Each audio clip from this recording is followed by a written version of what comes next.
live. Okay. It should be going now. It should be going now. I'm double checking stuff.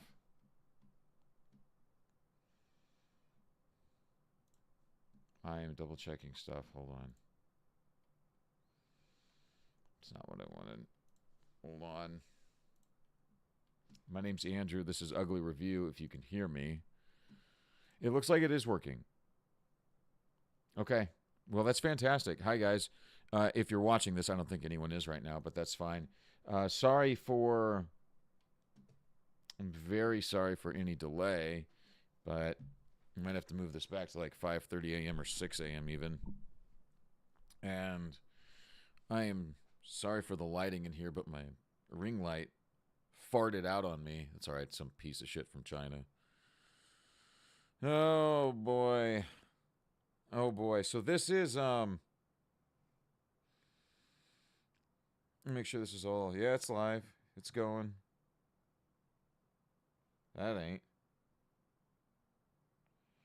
Let's see. There it is.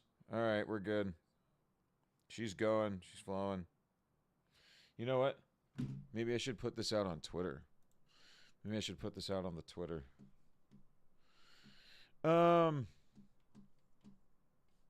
me do that real quick. You guys can watch me do that. Isn't that exciting shit? Well, so first when I get a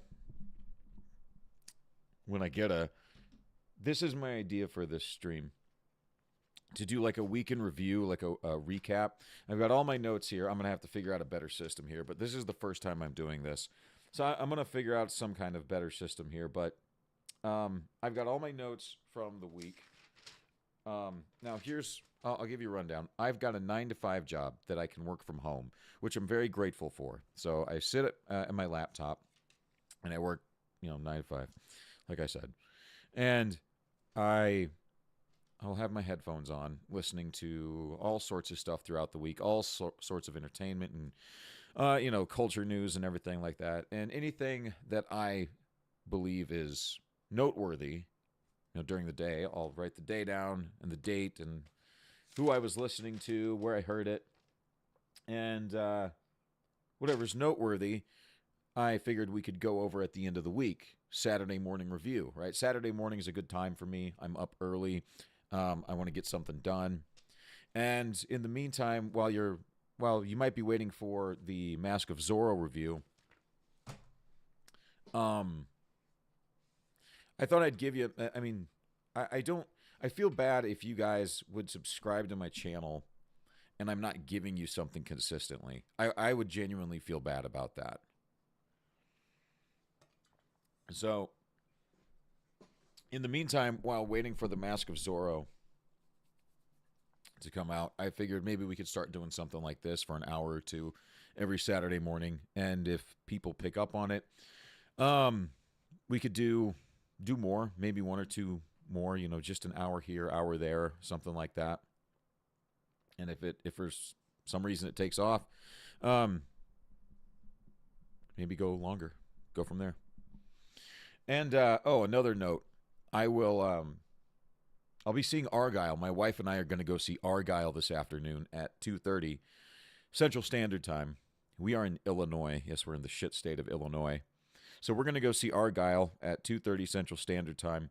And that, from what I've heard thus far, that could be a very bad thing. Watched Friday Night Tights yesterday, which was on at like 11 a.m. our time. They're all out down at MegaCon. Like I know them or some shit. And they, I think it was it Gary and I think it was Gary and Quarter Black and a couple other people said that they saw it and that it was just so bad. It was just so fucking bad. It was just, like intersectional self-insert, cat lady, some shit. So I don't know. I'm gonna, before the movie starts, I'm gonna go into the theater. I'm gonna clear my mind. I'm gonna give it a fair shake. I'm gonna give it a fair shake. I want it to be good. I want the movie to be good. I really do. You know, we don't want entertainment to be shitty, do we? No, of course not. We don't want entertainment to be terrible. We want good entertainment. We don't want to hate. We don't want to fear going to the movies like, oh my God, what woke message am I going to get now? This is going to suck. We don't want that. We want good movies. We want good shows. We want good entertainment.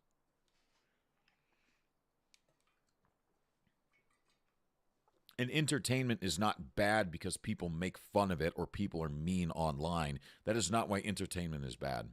Disney is not bad because people are mean online. No, Disney is bad because they chose ideology over storytelling. That's why Disney's bad.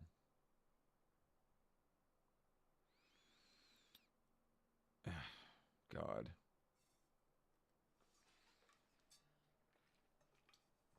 We want good shows. I want to be entertained. And I don't want to have to think about reality in my escapism. And they just don't seem to understand that. Why do I have this pulled up right now? Why do we got Benny Johnson? I just saw this morning. And, the other thing is, I would have been on a little earlier this morning. I was watching something on the Film Threat channel, though, Chris Gore and Alan Ng. And it was about how all of these writers, these young writers in Hollywood are doing these sensitivity readings. And it's just a fucking nightmare. It's just a goddamn nightmare. God, it's... I don't know what they're going to do. I don't know. We might get to that. It was like 35 minutes long, so I was watching that. It was very interesting, and I almost thought about just going over that video now and just kind of like breaking it down, reviewing it as we go. But, I mean, we've got other stuff to talk about. But first, I wanted to jump into this. I just saw this little short from Benny.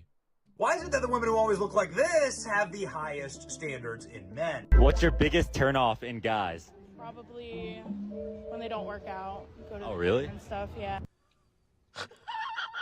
So what do you guys prefer in a guy? Really rich, Why is it that the women really who always look black, like this? at least 6'5". 6'5"? Yeah, Oh. She's 6'5". He's got to be taller, you know? you know? Yeah, just lots of money, really. Yeah. Like a yacht and stuff? Yeah.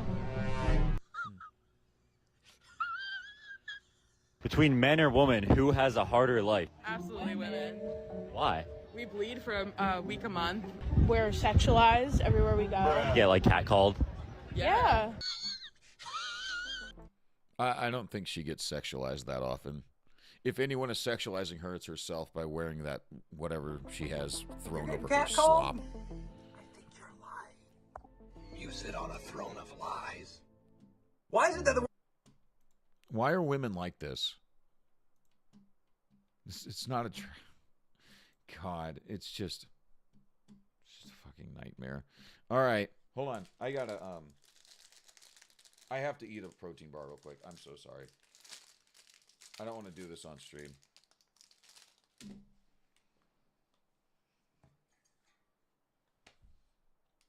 I'm sorry. I know this is unprofessional.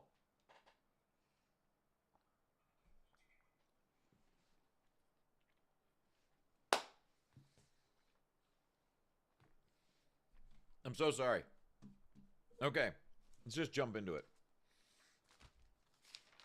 So what happened this week? Well, the biggest story is, I'd say the biggest story just on like entertainment. And we're talking about culture and entertainment and movies and games and all that. I would say probably the biggest story was the Suicide Squad and that whole fucking mess. So let's see what we can find about that. Just I'd kill the Justice League. I mean, we're just gonna go for it. I don't have this all set up. I'll probably have to do something maybe next week if I keep doing this. That's, you know what? That's a good. Let's go to Steam. Let's see what Steam says about Kill the Justice League. What are the ratings? All reviews very positive. Very positive. Dude, I can't believe $100 goddamn dollars. I cannot believe it. Wow. So far it says very positive. Let's check it. Let's see. Well, the very first one I see is not recommended. 5.5 out of 10. The writing and story is mediocre at best and disrespectful to source material at worst. Combat is good, movement needs tweaking, but otherwise it's a fun arcadey third-person looter shooter. Gameplay loop is repetitive, tedious, graphics are good, music is good, money grab live service game. Recommended, but wait for a discount. Recommended, it's just fun, it's just not $70 fun. Combat very fun and crazy. Design of skills, collectibles, bad things. They force you to play online in one player. Price. Everyone's saying it's a bad price. And of course, microtransactions. Recommended. Excuse me, I burped.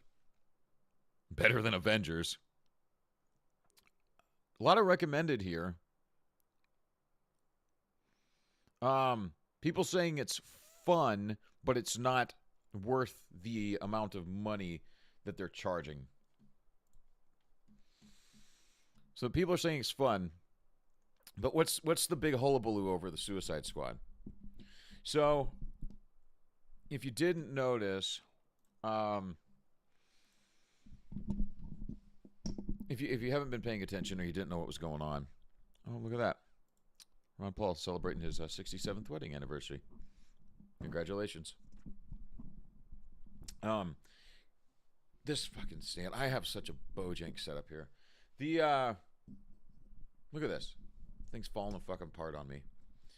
The Suicide Squad was incredibly disrespectful to Batman and the Flash and basically all of DC.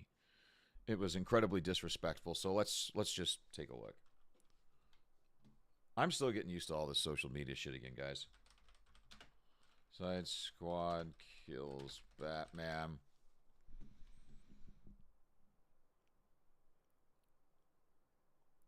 Okay, here's a good video to watch first. So I know Stay grounded. Find your center. a lot of people have been saying that they like the graphics. A lot of people have been saying they like the graphics. And I've watched a lot of the gameplay. I haven't played the game, first off. I'm not going to play the game. I've been watching a lot of people play the game, though. And I'm not saying the graphics are bad, but I've seen this side by side before. So let's take a look at the graphics, right? On the top is the Suicide Squad. On the bottom is Batman Arkham. And this is on the bottom is 2015. On the top is 2024 or 2023, however you want to classify it. But let's take a look at the graphics. My superpowers are discipline and dedication. You said you did not have a superpower. I mean, honestly,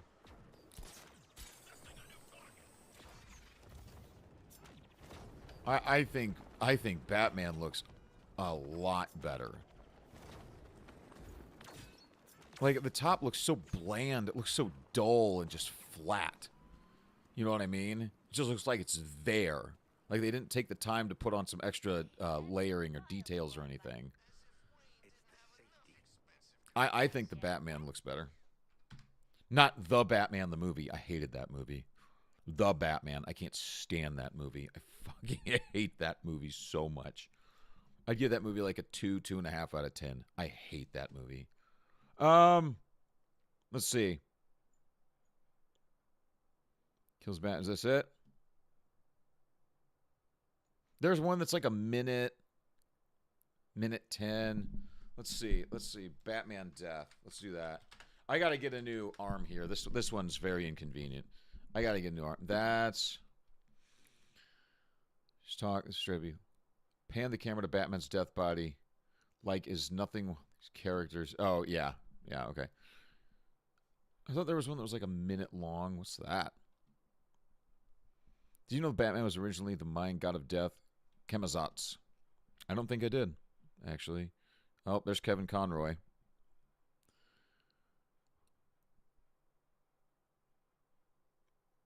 Wow. Are they like not showing it? I guess we'll just do this.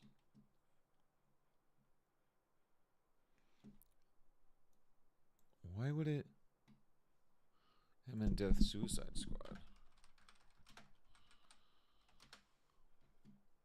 Should be everywhere. Should be plastered everywhere.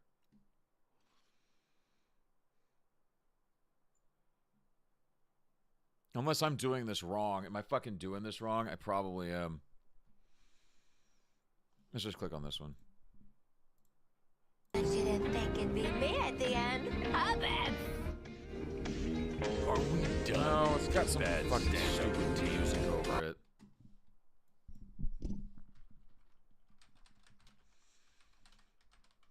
Suicide Squad. What is this? Are they like trying to take it down? And then Flash gets pissed on too. What if I go here? Batman death, Suicide Squad, kill the Justice League.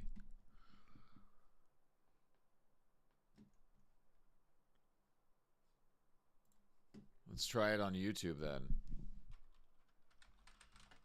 Death, Suicide Squad. Batman death scene, blah, blah, blah, blah, blah, blah, blah. There. Let's try this one. Oh, what do I have ads? That's not right. I should have ad blocker on.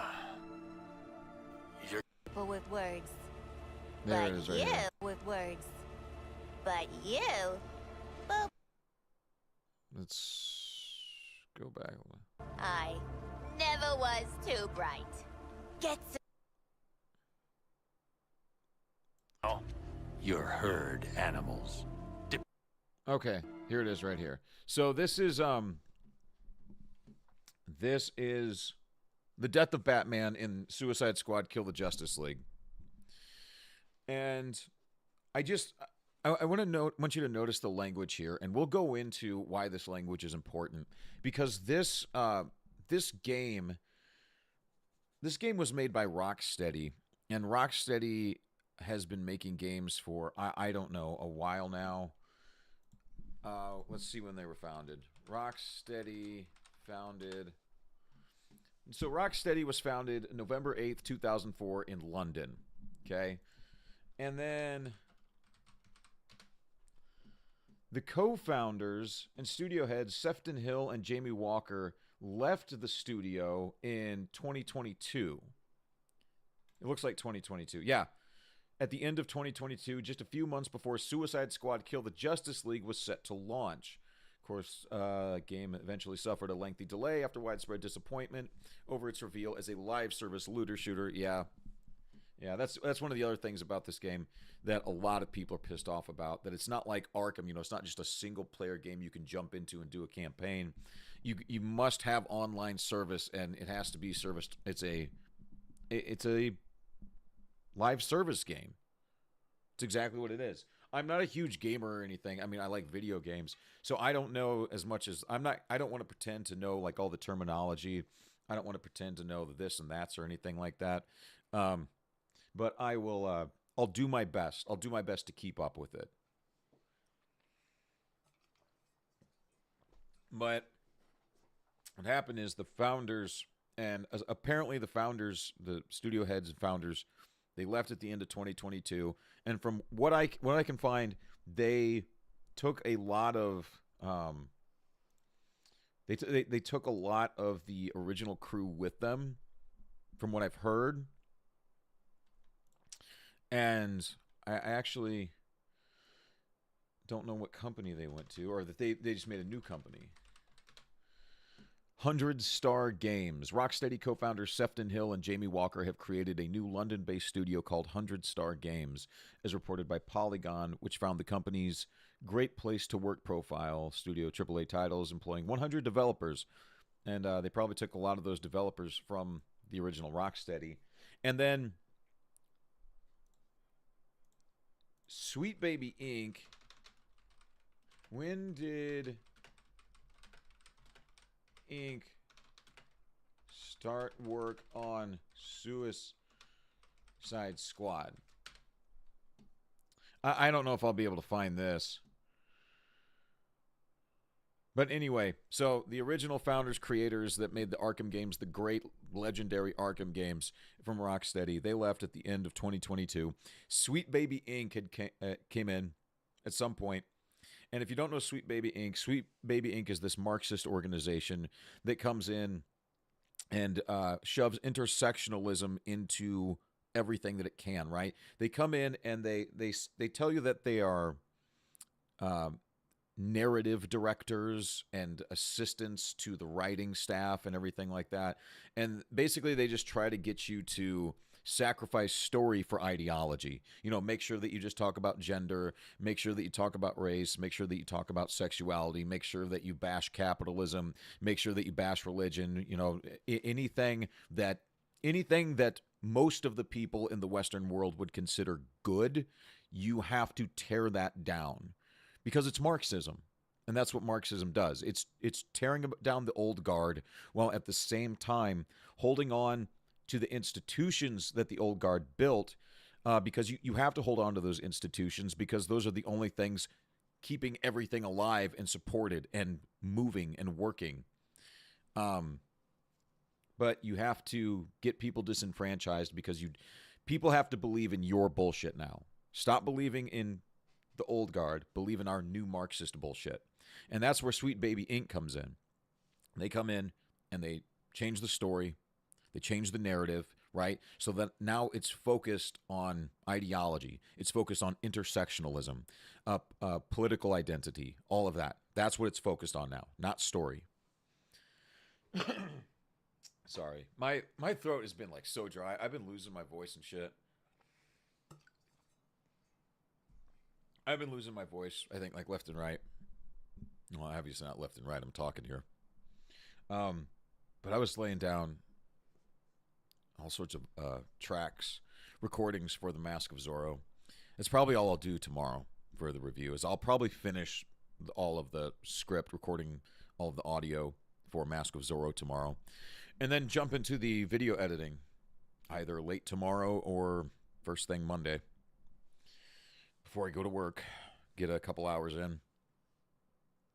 But, so that's where Sweet Baby Inc. comes in. And pay attention to the language, because all of this language is Marxist language about this new guard coming in and replacing the old guard. And I'm going to point all of this out, right? And this is where Sweet Baby Inc. comes in. We're going to point this stuff out right after I get back from going to the bathroom.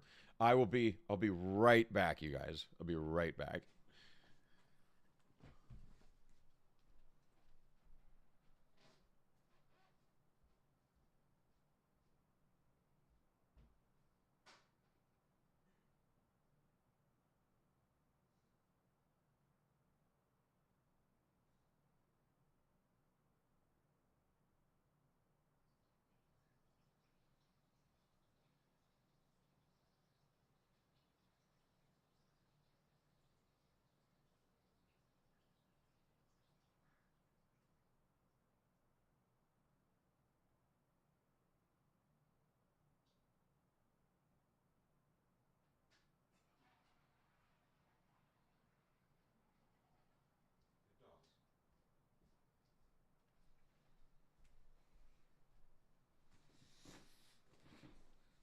All right.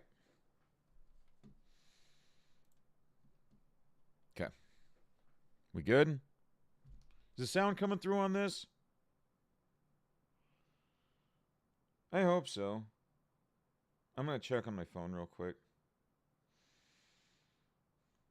In your dreams, show no mercy. Hold on. Yeah, I think it is.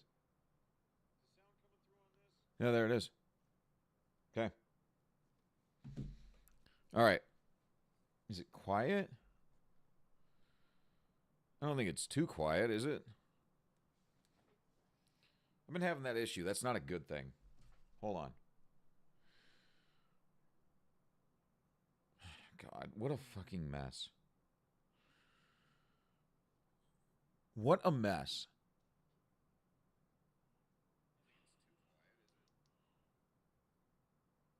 I've been having that issue. That's not a good thing. It's fine. Whatever. Whatever. I'll figure it out. It's only my first one. Whatever. I'll figure this out. So anyway. Sweet Baby Inc. And they're based out of Canada. Canada, you're fucked up.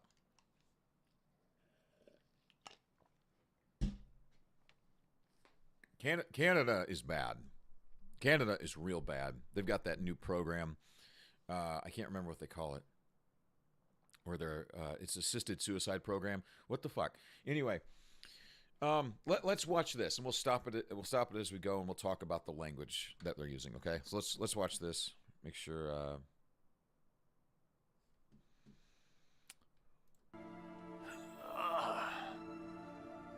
You're gonna die screaming at Superman's feet.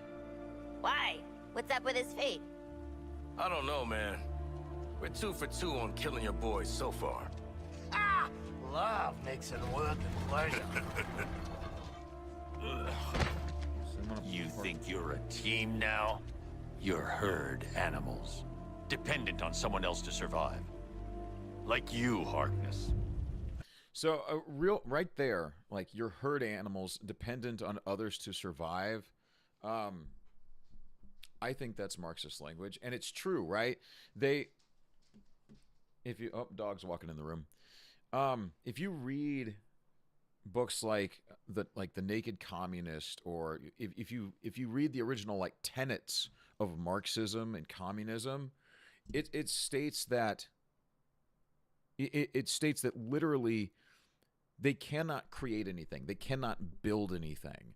They have to take advantage of everything else that other people have built for them, right? It's like the very idea of socialism. You can't do anything for yourself. You have to rely on everybody else, and everyone needs to do their part. But nobody knows what the fuck they're doing. Because nobody knows what they're doing, because if you know more than another person, you're privileged, and we can't have that. So no one gets a better education, no one gets better skill training or anything like that. Everyone is just the same bland piece of shit and doesn't know how to do anything, because if you know more than me, well, you must be a bigot. But he's calling them herd animals, you know. He's this old guard, this old rich white man, which they said that, you know, they've said publicly they hate him, right? They've said, Blue Beetle called him a fascist. And they've also said publicly, I can't remember where this was, but they were interviewing someone, and they said, you know, like, why do we hate Batman? Or it was a question on an interview or something like that. It's like, why do we hate Batman? Because he's a rich white man. So they have this rich white man that they call a fascist, who's shouting down on this new generation, right, of herd animals. An illiterate alcoholic who's desperate for the spotlight. Yeah, and Floyd's a deadbeat dad. Sharky's a freak who'll never be a real boy, and what was it? Oh yeah, I never was too bright. This is like I could not have sat through this game. She is so ungodly annoying, and it's not in a cute way. It's not endearing. It's just annoying as fuck. Some new material, jerk off. You know, Joker used to be real good at hurting people with words. But you, boop. Even when you're evil, you're still too good. You had a good run, Brucey. Flying around Gotham, punching bad guys, cleaning up the streets, causing long-term mental and emotional damage to everyone you knew. So, here's the old guard, right? Flying around the city, going around the city, trying to clean things up, which they view as oppression, right? They view him as kind of like the authority figure. They view him as like the police officer. Basically the same thing. And they view police as people who just go around the city, flaunting their authority, oppressing people, causing mental, physical, emotional damage, right? Just in the name of fascism. That's what they believe. And that's what they're telling you here. They're telling you this old rich white man, this old guard has done nothing good, right? All of the good things he had been doing were actually bad and actually caused a ton of mental and emotional damage and is actually the reason why these people are so fucked up, right? The victimhood mentality, the complete victimhood mentality, and blaming other people for your problems. And then when society says, you can't do that anymore, you're like breaking the law and hurting other people, you then blame society. It's like, oh, you made me this way, and now you're telling me I can't be this way. Oh, okay, so we need to tear down the old guard. That's what they're saying. It's our turn now. It's our turn now. Right? That they're literally telling you that. That's exactly what they're telling you. I'm not making this up. It's our turn now. Like, they're telling you this is the world they want. They have such a warped view of good and bad, good and evil, morals, everything. They practically have no morals, no values. God, my throat's dry.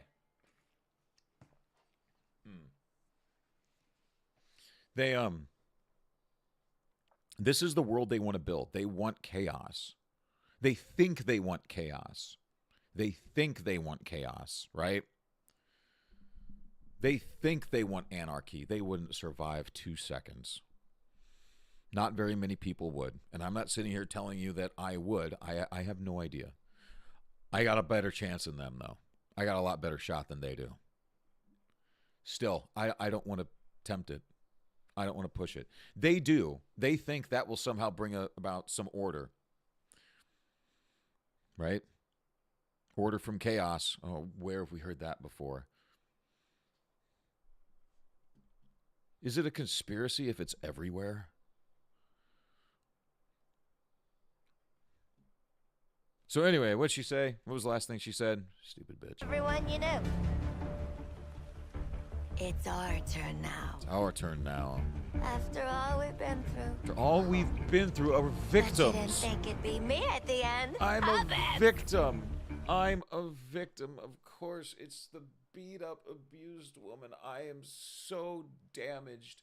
You hurt me so much, old rich white man. You hurt me so much. And now I get to shoot you in the face. You know, the writer for this was just like so happy with themselves when they did this. They were overjoyed. Spitting on myself. They were so happy with themselves when they made this. They'd be like, I'm going to be a hero. All of my friends are... I'm going to do an extra popper tonight. You know, they were just patting themselves on the back. Oh, God.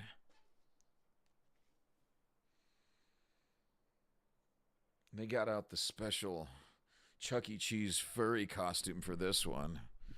Remember that Chuck E. Cheese outfit? That old rat outfit I bought on eBay for your birthday? Oh, you deserved it. I don't know what I'm talking about. Anyway.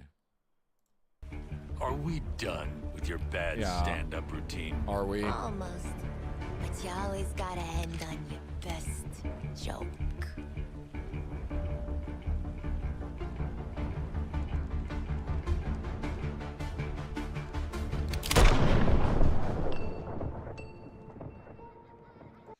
It's such a lame death, too. It's so lame. Like, there's nothing cool about it, even in world. And now, putting aside that Batman needs to go down in a blaze of glory, right? Saving people just in an epic fight in the most epic way possible.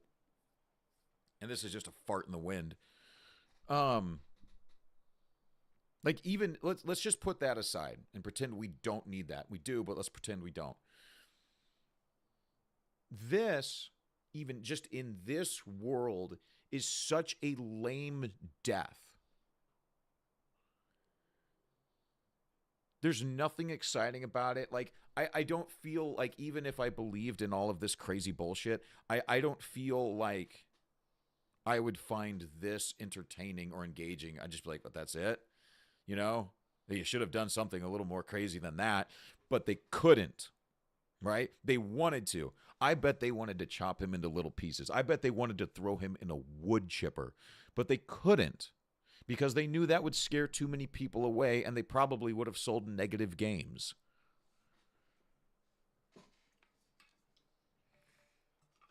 They're walking this shit all the way up to the line as far as they think they can get away with it, and killing all of your heroes, all of the heroes of your youth. Oh, boy. Oh, and the other thing I wanted to point out, and I think I heard this from Jeremy the Quartering.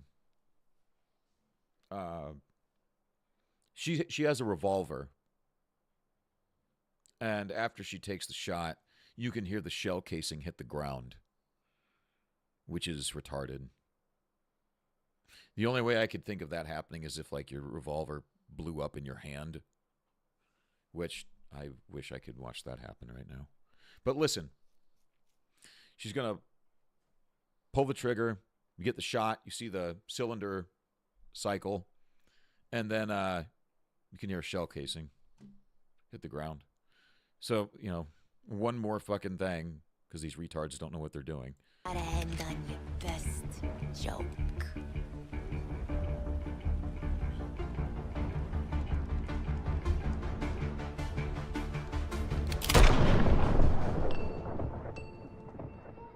Hear that?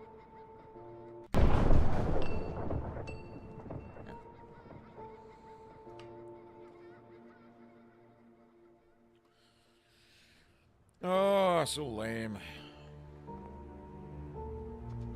Such shit. Time for us bad guys to save the world.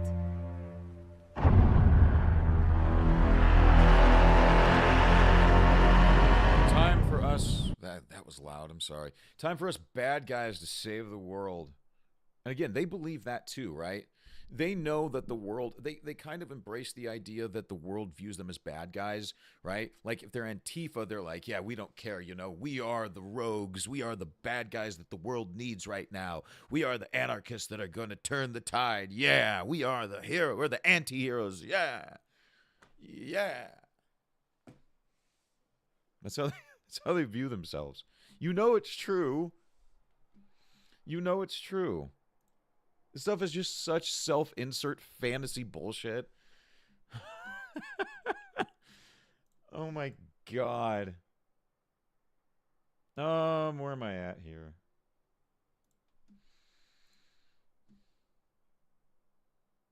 Boy, oh boy, oh boy.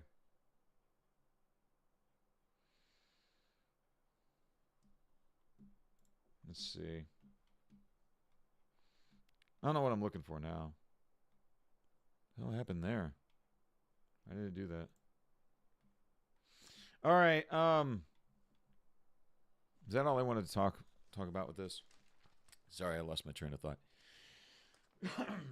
Excuse me. I'm an old man. Bear with me. Yeah, I like writing on pad and paper. So there's the Sweet Baby Inc. bullshit with Suicide Squad. Kill the Batman. Kill the Justice League. It doesn't fucking matter. Nobody cares. What else did I write about this? Yeah, I mean, they lied. Oh, the other thing with this, they lied. So apparently, they lied about Kevin Conroy And this being his last let me see. Kevin Conroy lie. Let me see. So, oh, Kevin Conroy. Batman for 30 years. If some of you whippersnappers don't know Kevin Conroy, if you don't know Batman, the animated series, you need to go watch Batman, the animated series. It is perhaps the greatest animated series of all time. I remember watching that every single day after school.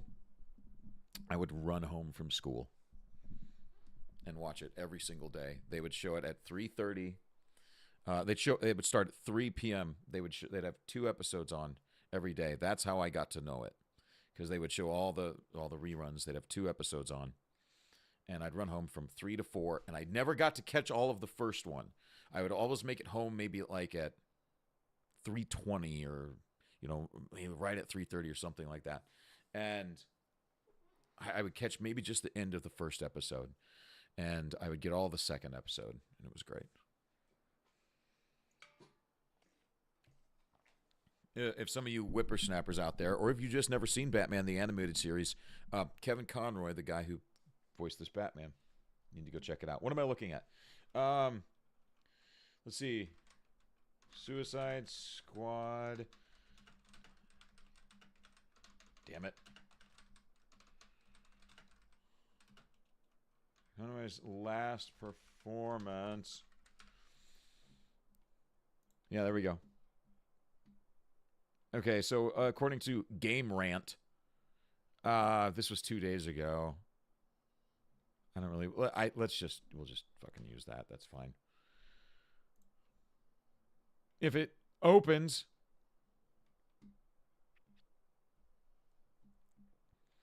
so the fuck did that do? How did that happen? What the fuck? I have no idea what just happened. Oh, let's see. So this is on Game Rant. Kevin Conroy's last Batman performance won't be Suicide Squad, kill the Justice League. No! I don't want this.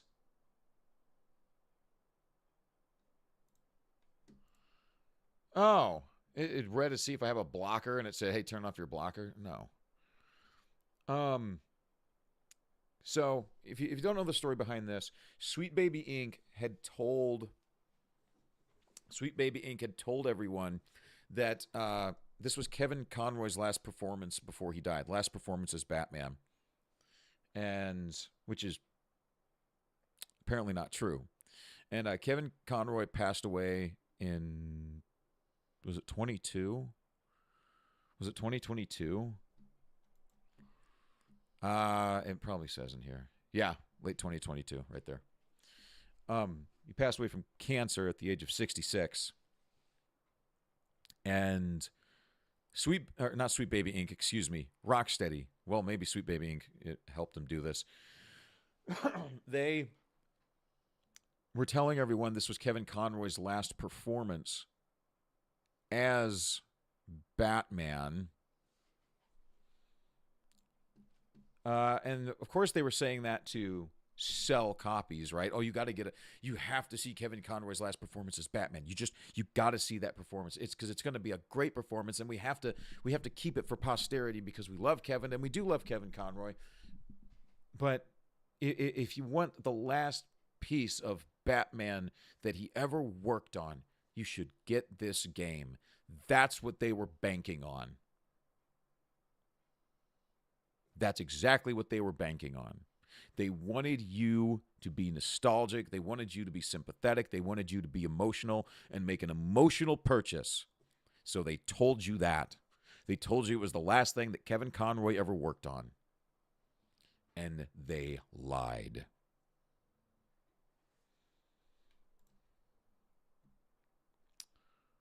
Kevin Conroy's last Batman performance won't be Suicide Squad, Kill the Justice League, according to Game Rant. And this was 2 days ago, I think. 3. Suicide Squad won't be the late Kevin Conroy's final performance as Batman, and fans can look forward to hearing him in 2 more DC animated projects. Kevin Conroy reportedly recorded lines for 2 other Batman projects before his passing, including Batman Caped Crusader and Justice League Crisis on Infinite Earths. Fans were divided over Conroy's return as Batman in Suicide Squad Kill the Justice League, but can now take comfort in knowing it won't be his last time voicing the character. Conroy's legacy as the definitive Batman, he is the definitive Batman, continues with his upcoming appearance in Batman Caped Crusader, Infinite Earths, and the Warner Brothers crossover fighting game Multiverses. Okay, so it sounds like he might actually be 3. It sounds like he might actually be in 3 new things. Or one's a crossover or whatever the fuck. But that's not the point. The point is that they used Kevin Conroy, a beloved actor. They used his untimely death to sell their shitty video game. These people have no scruples. They have no morals. They have no values. They only care about the bottom line. They only care about that ESG money. And they're so desperate to prove that their ESG investment will make money that they'll lie to you about a guy's death, right? His performance that's related to his death, right? One that's so closely linked because of people's attachment to the actor. And they knew that, and they took advantage of it.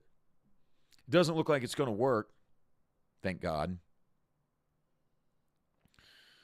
But that's shit. That is shit. And you have no good reason to give these people your money. Don't do it. If you give these people your money, you know what they'll do? They'll keep doing this. They will keep making shit like this.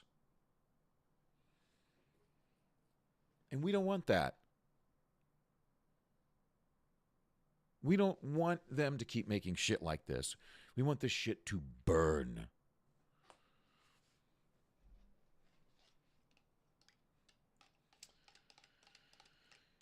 Oh, boy.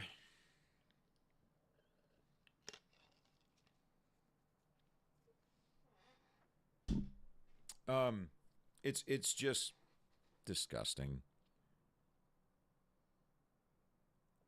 You know, it's just disgusting. Like, what do you say, you know? You got no reason to believe these people. Like, why trust these people with anything? I mean, now, a lot of people have been saying and pointing this out, that when you see Sweet Baby Inc., on a project, you know now just to not buy the game, not buy the project. Anything they are invested in, anything they are working on, you have no reason to buy. Because it'll turn up like this. Like Suicide Squad Kill the Justice League. You have no reason to buy it. So, if anything, you know, it's good to know who these people are. You know, it's good to kind of study them and understand them. You know, because if you want to defeat your enemy, you need to understand your enemy. And make no mistake, they are your enemy. They don't want you to exist. They hate you. They are trying to erase your culture. They hate you. Stop giving them the time of day. No money, no time, no energy, no effort, no attention, nothing.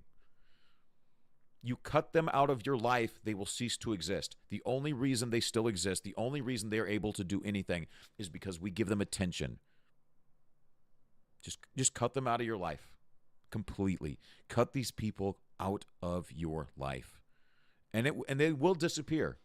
And you can spend some time without their bullshit, right? You don't need these games for a while. You don't need all the entertainment. If you need to disconnect yourself from the screen for a while, that's what you got to do. You will be fine. You will be absolutely fine. You'll be better because of it. You'll be fine. And then when you come back to the entertainment after a while, they'll be gone because no one was here to keep them alive.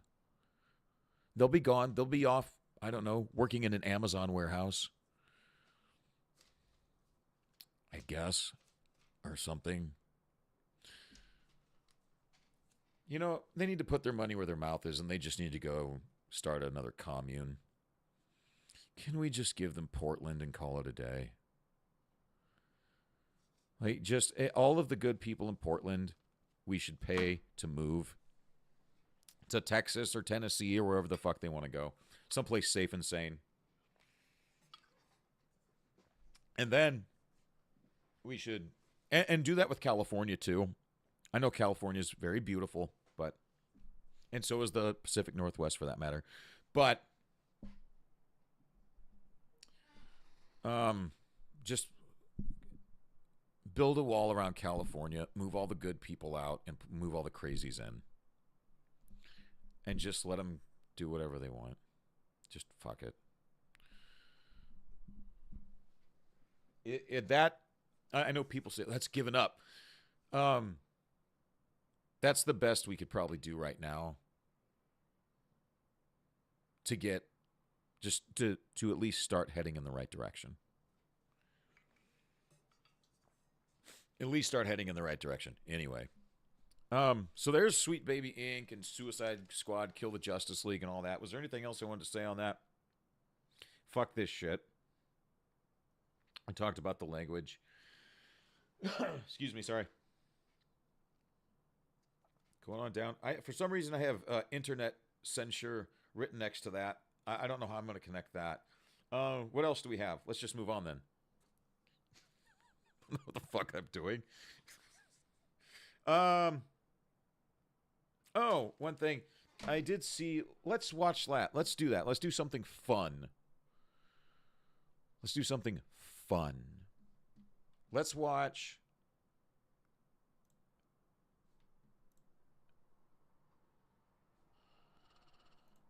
What the fuck is this shit? Yeah, I know. Oh, no, I can't spell today. I'm going to have to go to the bathroom again. One thing you guys are going to find out about me real quick is I have the bladder of like a 78-year-old man. And I think that's because... Here, let's click on this one. Hold on. We'll watch this. I think that's because I spent 20 years drinking like a fish. And I think I did maybe some like serious damage to my bladder and kidneys. So I think I just pee a lot now. I don't know if that's true, but it probably is. I'll make it quick. I'll be right back.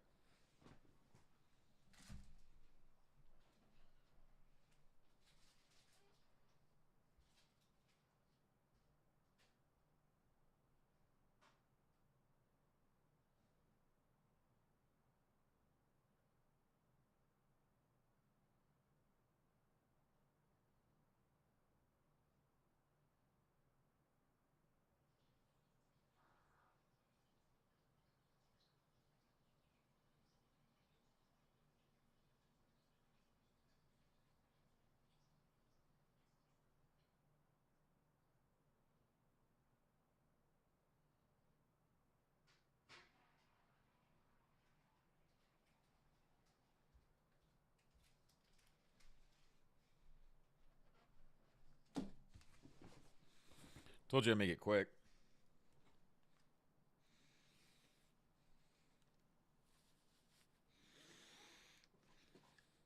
Told you I'd make it quick. We still connected? I think we are. Looks like the connection's been doing well. That's good. I'll work on the lighting too. That's just this piece of shit Chinese-made ring light. Died on me. It seriously just died. Just one day. I've had it for a while. I used it for some other show that I tried a while back, but didn't, I don't know, follow up on for reasons. Anyway, enough of that. This is the Roadhouse trailer. Let me do something real quick.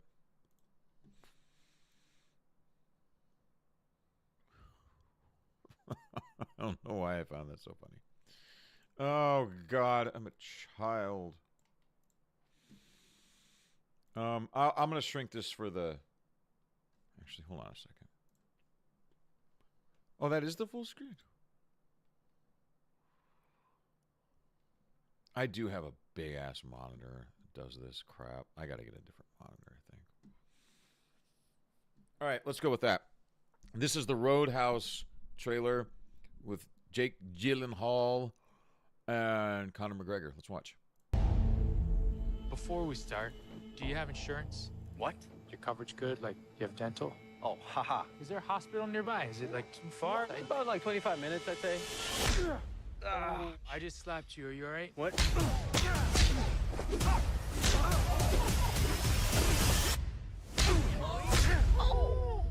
So you like to fight? You ever win? No one ever wins a fight.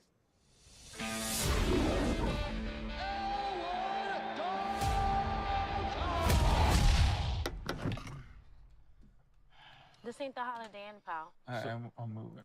So yeah, he's an MMA fighter in this. Oh, let's just watch the whole thing. A friend of mine suggested I come talk to you. I own a roadhouse out in the Florida Keys. Lately, it's been attracting the wrong clientele. I can pay you good money. Judging by your car, you need that.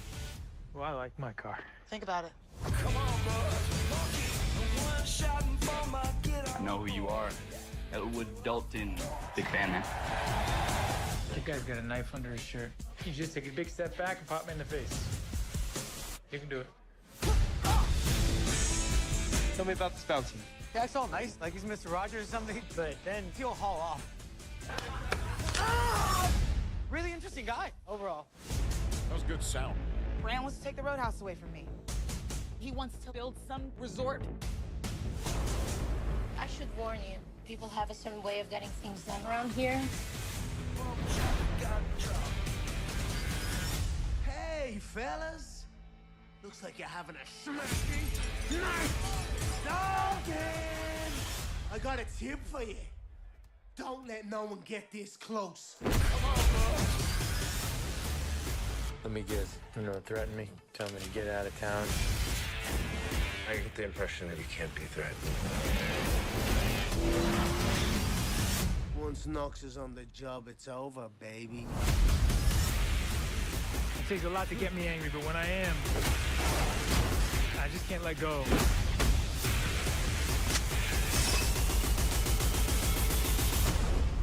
People seem a little aggressive around here.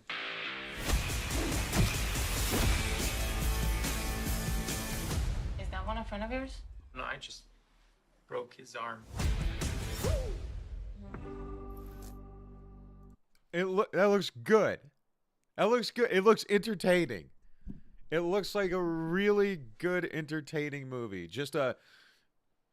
That looks like an 80s kick-ass movie, just with modern production value. Right? It looks good. That movie would make money if it were going into theaters, but it's not going into theaters. It's going on fucking Prime. It's not going into theaters. And that's what I wanted to talk about. Because the director is pissed. Like, pissed off. First, let's talk about the trailer real quick. Boy, this is going to be a longer stream than I thought. That's cool. If we're having fun. If I'm having fun by myself. Let's talk about the trailer. So, Before we start, insurance let's good? go Like, through you have this. dental? Hold on a Oh, second. haha. Is Let there a me- hospital nearby? Is it, like, too far? About like 25 minutes, I'd say. So it looks like, the writing is pretty clever. I mean, it's hard to, it's rated R, so they don't want like the really raunchy, funny shit out on the trailer. They won't do that. But Jake Gyllenhaal is a good actor. He has he knows comedic timing. He knows how to be charming and smart ass. So that's good. That's good. And apparently, he's an MMA fighter, and apparently, from what I heard, this was recorded during a real UFC event, and that makes sense. It sure looks like it. And he did a bunch of MMA training, and he's in great fucking shape. And this was recorded at a real UFC event, I guess. So that's cool. That's nice and authentic. He's in great shape. Oh, boy. I mean, he's jacked. He did this for that movie Southpaw, too. So, I mean, that's good. You know, it's not like Natalie Portman's CGI arms, but it'll do. I could make some comments. Oh, let's just move on. So yeah, you know, the old Roadhouse. And he's a bum, you know. He's just guy trying to make it. And she comes, she owns a Roadhouse. And this guy. See this guy right here? The guy on the right. Him. This guy is in the latest season of Fargo, which is the most intersectional, boring, stupid, woke trash I've ever seen. It's so unbelievably bad. Of course, he's a straight white guy, so in the show he's a loser. He's just a piece of shit loser. I'm not going to start on that because there's just so much to get into it. Fargo, is it season 5? I think it's season 5. Yeah, I think it's season 5. We just finished it, and I almost didn't. I wasn't going to finish it, but I told my wife's like, well, I'm going to finish it. And I said, okay, I started it with you. I'll finish it with you. That's fine. It's so unbelievably bad. By far the worst season, and it's not even close. It's not even close. I'm not saying the first 4 seasons were great. They were entertaining and at least interesting. I mean, the first season's the best, but it's so bad. It's so bad.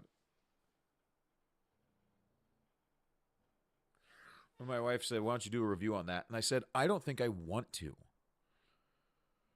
Like, I don't want to have to watch all of these episodes again. Like 10 hours of intersectional crap. God. I don't know how some of these reviewers do it. But anyway, he's in it, and he sucks in it. Of course, you know, you got the rich guy, maybe his young apprentice or his son, and then you know, he has to hire a guy who comes in who's bigger and badder, and that happens to be Conor McGregor. And there's old Connie boy, and I'm kind of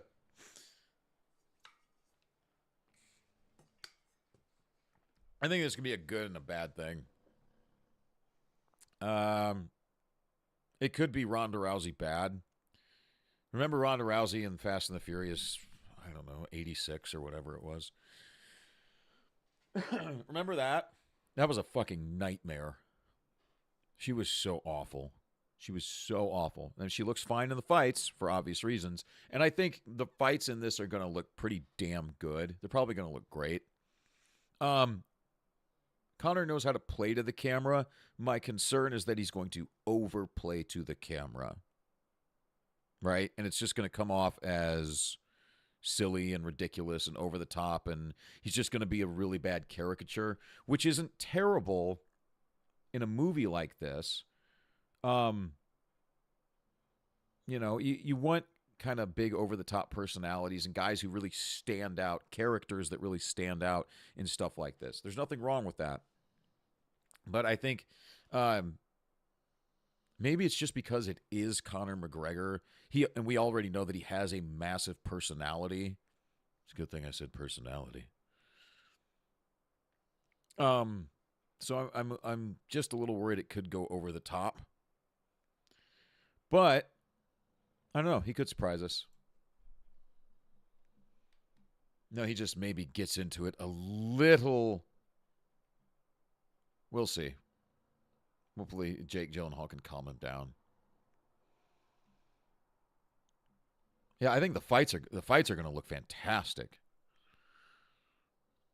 Of course, you know, the obligatory fast cars, exotic locations, yachts, nice homes, you know. And you know that this has everything that people want, right? This movie has everything that people want. It's got action, it's got beautiful scenery, it's got beautiful people. You know, it's gonna have chicks in bikinis. It's gonna have sexy women. It's gonna have men with their shirts off who have rippling abs and athletic thighs. So all of the women will be satisfied with that. This would be a perfect date night movie. It really would. It'd be fun. You know, there's going to be adult smart-ass humor, violence throughout, pervasive language, and some nudity. So it's got everything you want in a fun date night movie. It's got everything you want. And they're not going to put it in theaters. March 21st is going straight to Prime. I'm going to watch it. I just would have liked to have seen it in the theaters. I really got to get a new mic arm for this. This is me in my spare bedroom. I hope you're enjoying it. Hope you're having a wonderful time. So anyway, yeah, this movie I think looks good.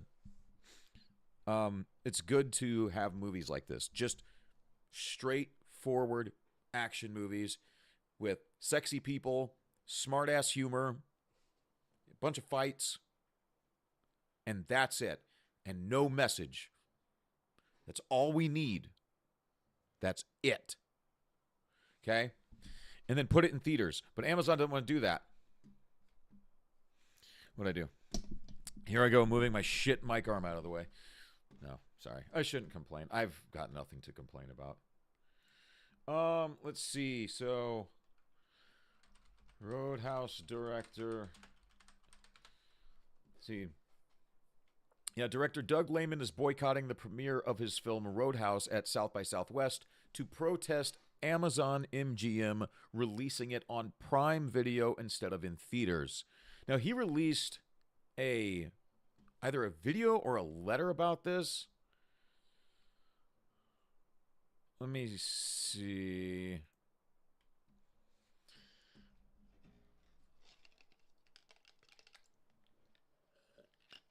I'm trying to find an article that actually has the whole thing. I mean, he wrote like a big scathing thing. Like, I think it was a... Let's see. Well, let's go to this.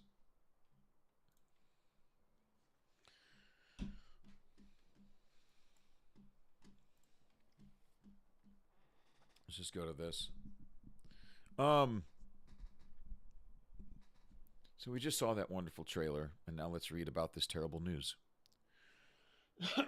God, I am so sorry. My throat is just so fucking dry. Nolte. Roadhouse remake director furious. Amazon refused theatrical release. This was just... Was this the 24th?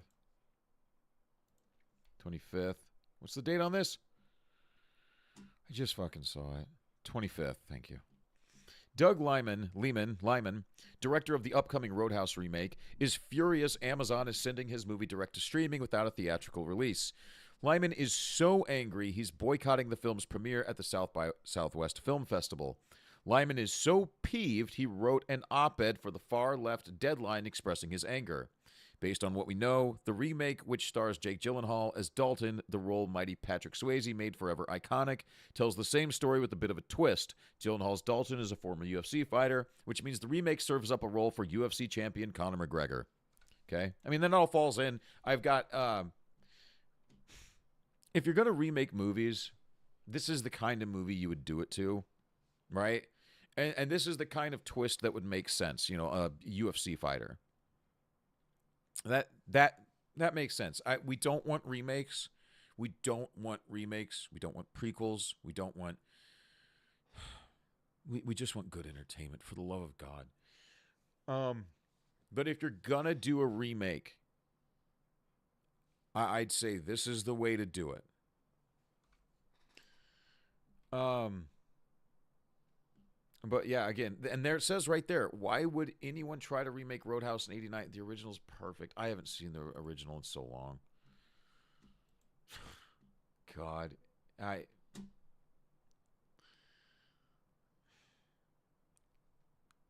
as good as the original is, the reason I said what I said is because if you're going to choose to remake Roadhouse or choose to remake Lord of the Rings, the answer is quite clear. You're going to remake Roadhouse. You're not going to touch Lord of the Rings. That's just the way it's going to be. Okay, them's the facts. That's the way it's going to be.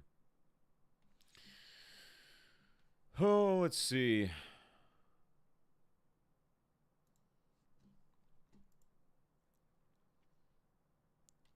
Anyway, what's of interest here is the undertow. Lyman says that when he agreed to direct the remake, Amazon told him that if he delivered a great film, the studio would consider a full-blown theatrical release. The director says he believed that because after Amazon acquired MGM, they announced that they would put $1 billion into theatrical motion pictures, releasing at least 12 a year. Wait, what's his last name? Lehman. There's... And then this happened. Lehman writes... Lehman? What kind of error is that? His name is Lyman, Liman, and you have an error of Limond? Jesus Christ. That's bad. Excuse me. And then this happened. Lehman writes, "We made Roadhouse a smash hit. Amazon's words, not mine, by the way. Roadhouse tested higher than my biggest box office hit, Mr. and Mrs. Smith." Oh, I didn't know he directed that. Okay. I didn't like that movie. "It tested higher than Bourne Identity, which spawned 4 sequels.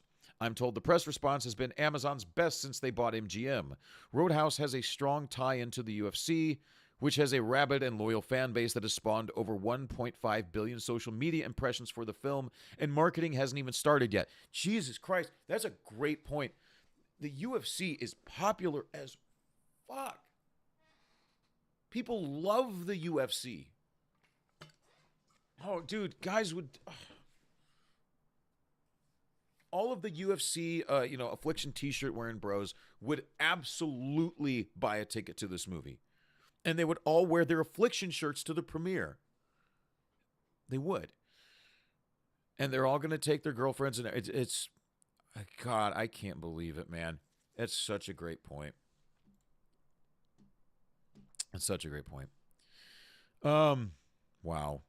The action is groundbreaking, and the action did look good. The action looked very good in the trailer. The action is groundbreaking, and Jake Gyllenhaal gives a career-defining performance in a role he was born to play. Audiences will want to see UFC megastar Conor McGregor take his debut swing at Jake on the big screen. The reality is there's nothing quite so fun as a good bar fight. Yeah, I like that.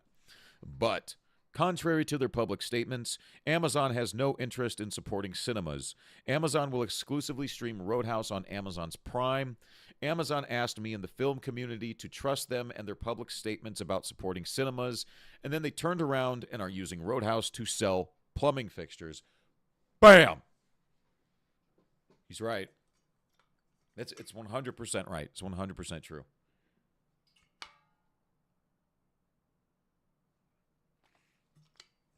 They everything that Amazon does is in service to Amazon Prime. Everything they do is in service to the mighty Amazon Prime.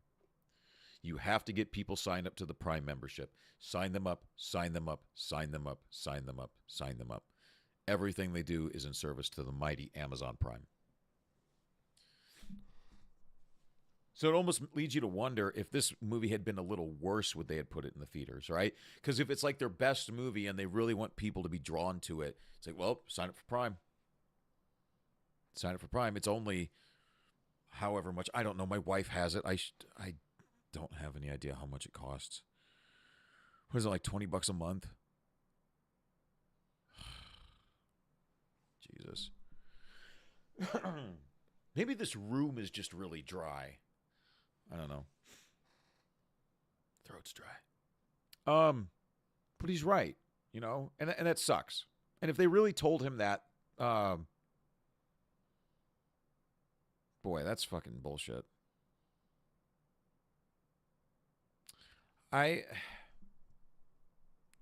They're banking on, Amazon is banking on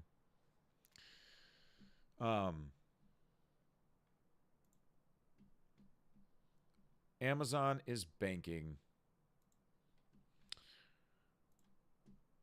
on making more money through Prime memberships than they would through ticket sales at the cinema.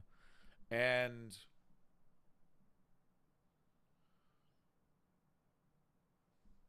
in the long run, it would absolutely make more money. But I don't know. I don't know all like the different numbers. I don't have all the stats and data that I would need to see like the immediate values and all that stuff. But in the long run, they'd be right. But yeah, it's just, that's shitty. Lyman adds that a streaming-only release deprives Jake Gyllenhaal, who gives a career-best performance, the opportunity to be recognized come awards season. That sounds a little hyperbolic to me. Unless there's something else going on here, Roadhouse is a boilerplate genre story meant to string together a bunch of ass whoopings, not Shakespeare. I agree with that. And even if it was award-worthy, I don't think he'd be out of the running because it's on Prime, would he? Or does it have to be in theaters to be considered a wide release and then considered for awards? Maybe that's it. I don't know. I really don't. Maybe I should find out. But I agree with that too. It's just a boilerplate genre story meant to string together a bunch of ass whoopings, not Shakespeare. That's a perfect way of putting it.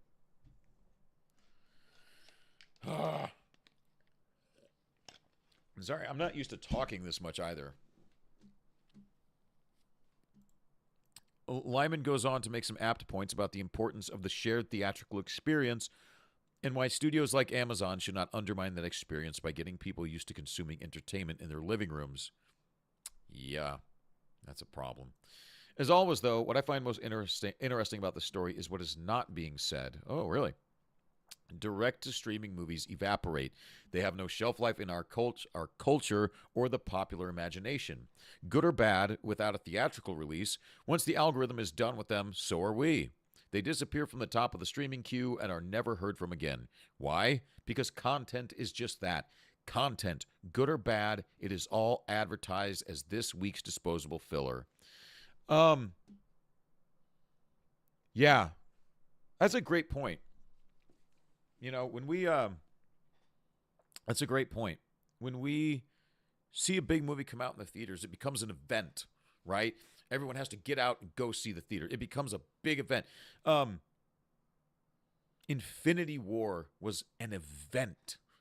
You know, Infinity War, Thanos is in the zeitgeist. It was an event. Everybody knows. Now, I'm not saying this would be on the level of peak MCU. I'm not saying that. But it was an event, right? If it's as good as he's saying it is, and we've seen the power of word of mouth lately, if it's that good and word of mouth spreads it,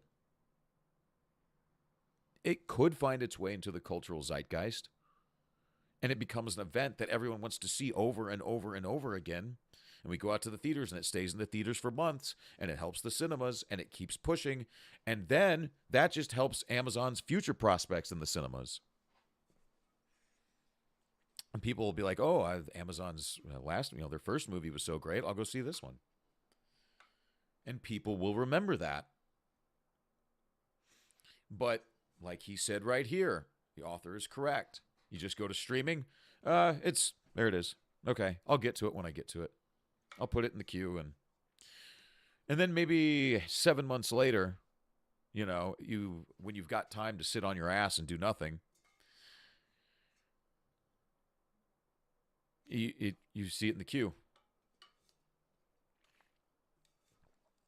And you watch it 7 months later. You gotta sit down, you're bored, order some pizza. You watch it, and you're like, damn, this movie's good.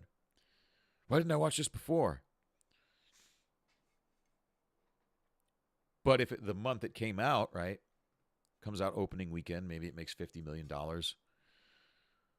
That movie would make more money than the Marvels on opening weekend. That movie would probably make $60 or $70 million on opening, $60 million at least, opening weekend, I think. Because people are clamoring for it. They're clamoring for something exciting at the movie theaters. They love going to the movie theaters. I love going to the movie theaters. My wife loves going to the movie theaters. We want to get out and go to the theater. Give us a reason to do it. And you know what? You could make the argument, too, that... Jesus Christ, I'm so sorry. You can make the argument that if people went to this movie in the theaters, people who didn't have Amazon Prime, and they were like, you know what, that Amazon movie was great. That's like one of the best movies I've seen in a long time at the theaters. Maybe I'll go to Amazon's website and check out what they're doing. Oh, maybe they've got some stuff I like. Oh, maybe I want to order this. Oh, maybe I want to sign up for Prime. Maybe, just maybe. I mean, it could work that way. Absolutely, it could work that way. But I'm sure all of Amazon's data told them otherwise. I'm sure they hired a very nice consulting firm, paid them a very nice fee, very hefty sum, to tell them, well, no, this sounds good, but this is actually the way to go. Don't put it in the theaters. Put it on your streaming. If you do this, no. If you do this, yes. Good. Now give us $50 million. I'm sure they paid a consulting firm a very, very, very nice sum of money to tell them that this was the best thing to do. The only direct-to-streaming movie I can think of that left any kind of mark is Martin Scorsese's The Irishman. I think I fell asleep during that movie. But that required the power of Scorsese, Robert De Niro, Joe Pesci, and Al Pacino. It also happens to be a masterpiece. I will disagree with that. I do not think The Irishman is a masterpiece. I find that ridiculous. Oh, my God. It's not a masterpiece.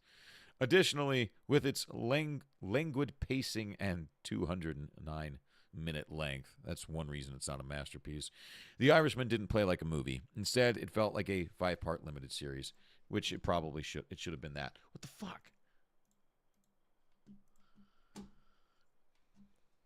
I've got those side buttons on my mouse, and sometimes I just grabbed my mouse funny.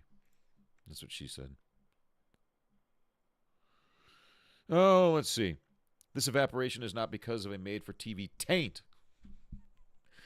Taint's a funny word. Plenty of movies produced at the height of made-for-TV era had a huge impact on our culture. Duel, The Day After, Helter Skelter, Brian's Song, The Night Stalker, Threads, The Gathering, A Christmas Carol, and The Band Played On, Salem's Lot, and on and on. So what's the difference? To begin with, most of the TV movies listed above were advertised nationwide as event movies. Some like Duel and The Night Stalker found an audience, but these titles weren't dropped into a billion-dollar pile of crap, which is exactly what streaming services are. That's right now they are. Then there's the fact that the TV movies listed above are objectively great, which is why we still remember and rewatch them. Finally, TV movies are available to all of us. They were broadcast nationwide, and as one culture, we sat down to watch them together as a nation. Now that Hollywood has alienated half the culture, those days are long over. Yep.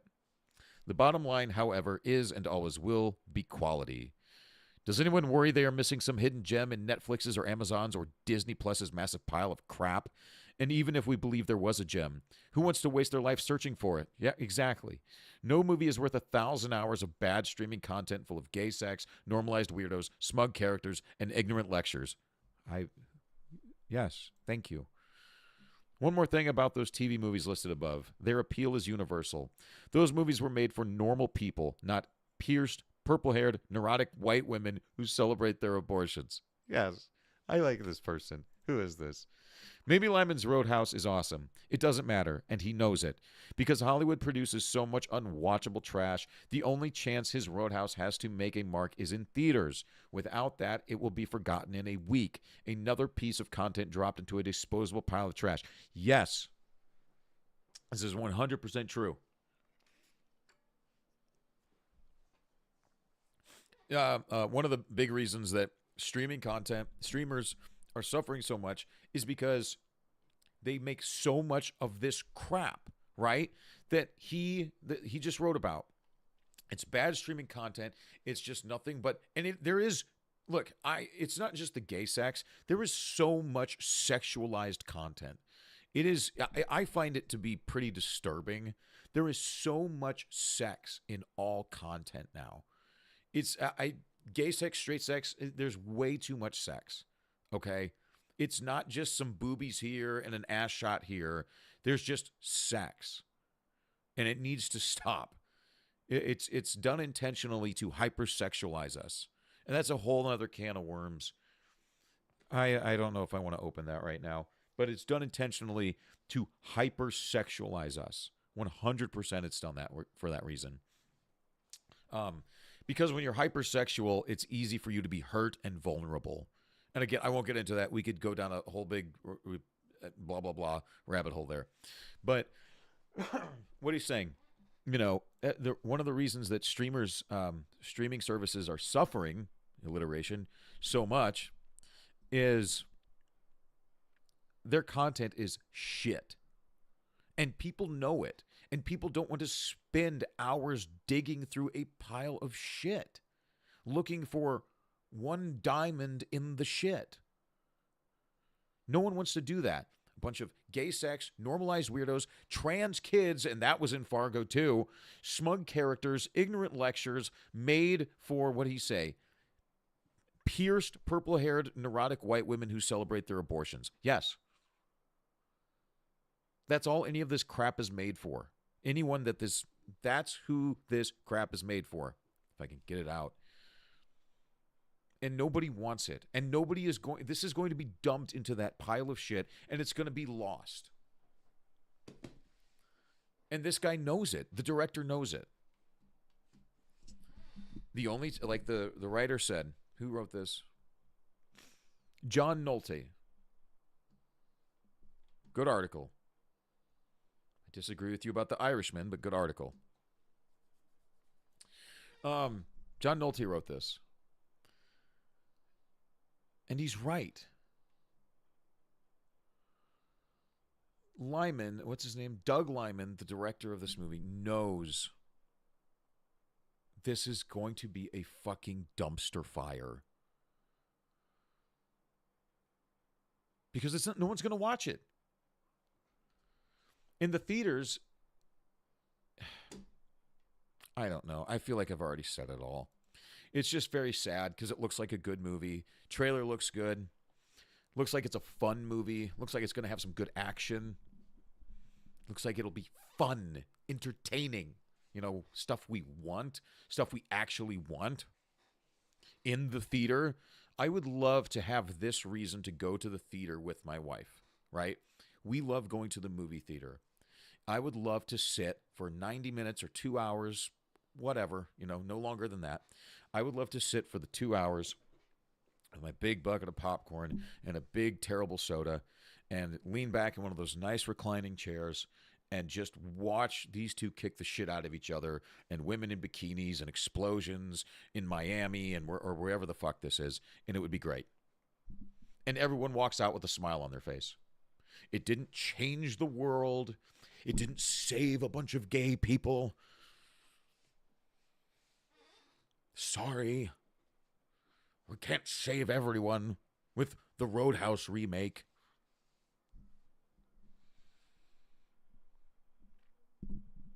So that's sad.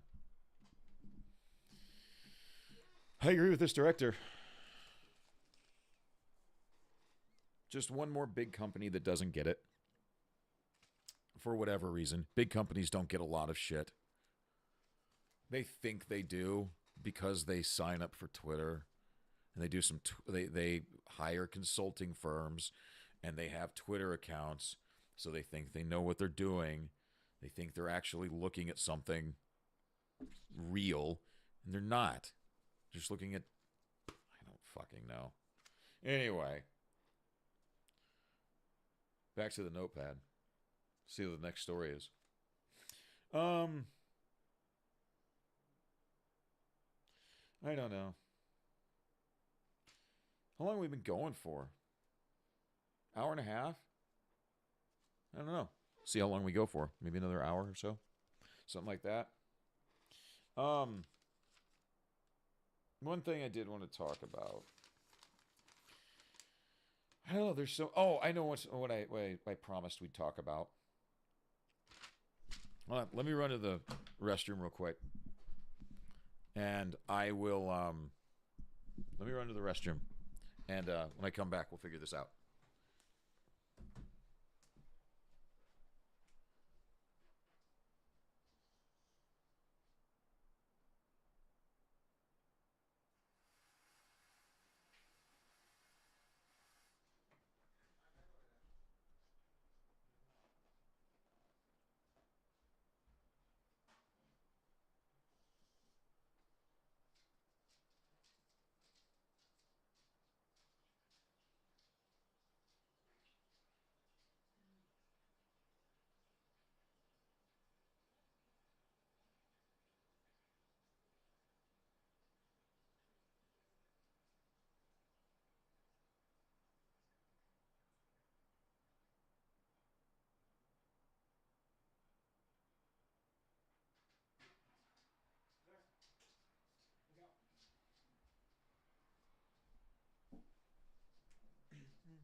Oh, sorry about that.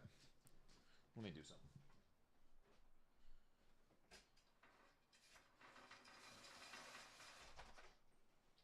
Hey, dog. I just need to open the window a little bit.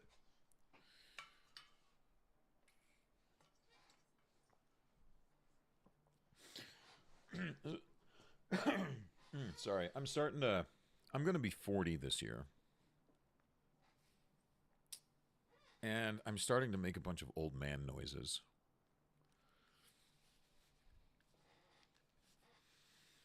You know, and I know right here it looks like I'm going bald. It's very thin. I don't think I'm actually going to go completely bald, but it's going to be like thin all the way. I just farted. Sorry. But I'm starting to make a lot of old man noises. Just. I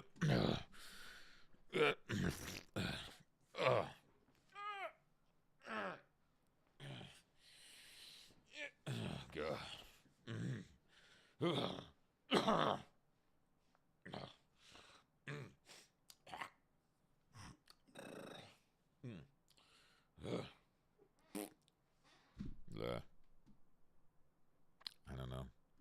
It's like part of evolution or something. Oh, what did I want to talk about? I don't even remember what I promised we'd talk about. I know we would talk about the Suicide Squad. We did that. We talked about Roadhouse. I promised that we're going to talk about... Oh, yeah. Disney losing a lawsuit. Let's get that out of the way. Because there's a couple other things I want to do today. Let's get that out of the way first. I don't know how much we'll talk about this. Say, U.S. District Judge Alan Windsor on Wednesday tossed out Disney's lawsuit against DeSantis over the loss of a long-standing planning district, ruling that Disney lacked standing to bring the suit. Let's just find an article. Let's find the most neutral we can find. I'll just go with The Hill. One thing I like is that we're starting to see more and more independent and conservative outlets. We're starting to see more independent and conservative outlets covering more entertainment and more culture stuff like this, which is a good thing, which is something that we need, because people need to know about this stuff. People must know about this stuff. People need to know about this stuff. So again, this is on The Hill. Judge tosses Disney lawsuit alleging political retaliation by DeSantis. Let's see. This is by Zach Schonfeld, and Jared Gans. A federal judge on Wednesday tossed Disney's lawsuit against Florida Governor Ron DeSantis, Republican, that accused him and other officials of unconstitutionally retaliating against the company for political reasons. Go away, ad. U.S. District Judge Alan Windsor, an appointee of former President Trump, ruled Disney lacked legal standing to sue DeSantis and that the company's free speech claims also failed on the merits. The ruling hands a major win to DeSantis in his escalating legal fight with the entertainment conglomerate, which has a major presence in the state throughout its flagship Disney World property. Okay, they're going to get into it right here. A lengthy battle between Disney and the prominent Florida governor began after DeSantis signed the Parental Rights in Education Act, derided by critics as the Don't Say Gay bill, which it doesn't. It doesn't even mention gay in the bill one time. It never says the word gay one time. Excuse me. Never says the word gay one time. I think the bill's only like 7 pages long, so you can go read it if you want. In March 2022, the law restricts instruction on sexual orientation and gender identity in classrooms, preventing teachers for kindergarten through 3rd grade from lessons on these topics. I want you to hear that again, okay? Because people may have forgotten about this and what this was actually about. This had nothing to do with not saying gay. Nothing to do. I don't even think it says the word homosexual in the bill. That's only like 7 pages long. Right? So let's read that whole little paragraph again. A lengthy battle between Disney and the prominent Florida governor began after DeSantis signed the Parental Rights in Education Act, derided by critics as the Don't Say Gay bill, in March of 2022. The law restricts instruction on sexual orientation and gender identity in classrooms, preventing teachers for kindergarten through 3rd grade from lessons on these topics. Again, those topics are sexual orientation and gender identity for kindergartners. It also prohibits all teachers through 12th grade from instruction on these topics that is not age appropriate. Just don't talk about any of it. Get it all out. God. Disney's then CEO Bob Chapek criticized the legislation after the Florida legislature passed it, calling it a challenge to basic human rights and vowing to work to repeal the law and support advocacy groups fighting against similar bills in other states. So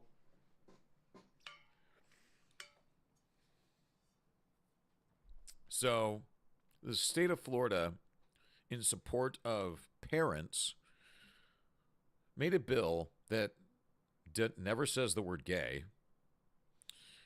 And the only thing that law does is tell teachers that, hey, you know, all those grade schoolers, you can't talk to them about sexual orientation.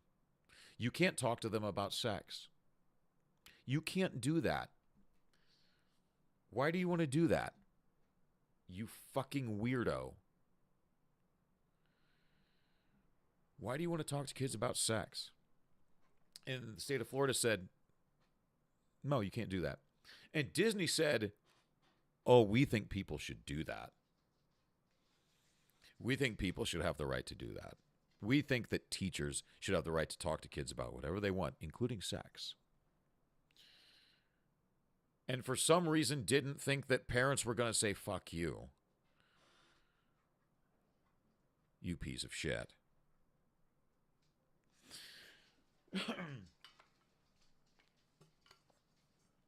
If you want to make up things and call it the "Don't Say Gay" bill, then we'll call it the "How about you don't talk to kids about sex, you fucking pedophile" bill. That's what it should be called. You don't get to talk to kids about sex, you fucking pedophile bill. You think they'd support it then? You think if you called the bill, hey, we're trying to keep pedophiles away from kids bill, you think they'd support it?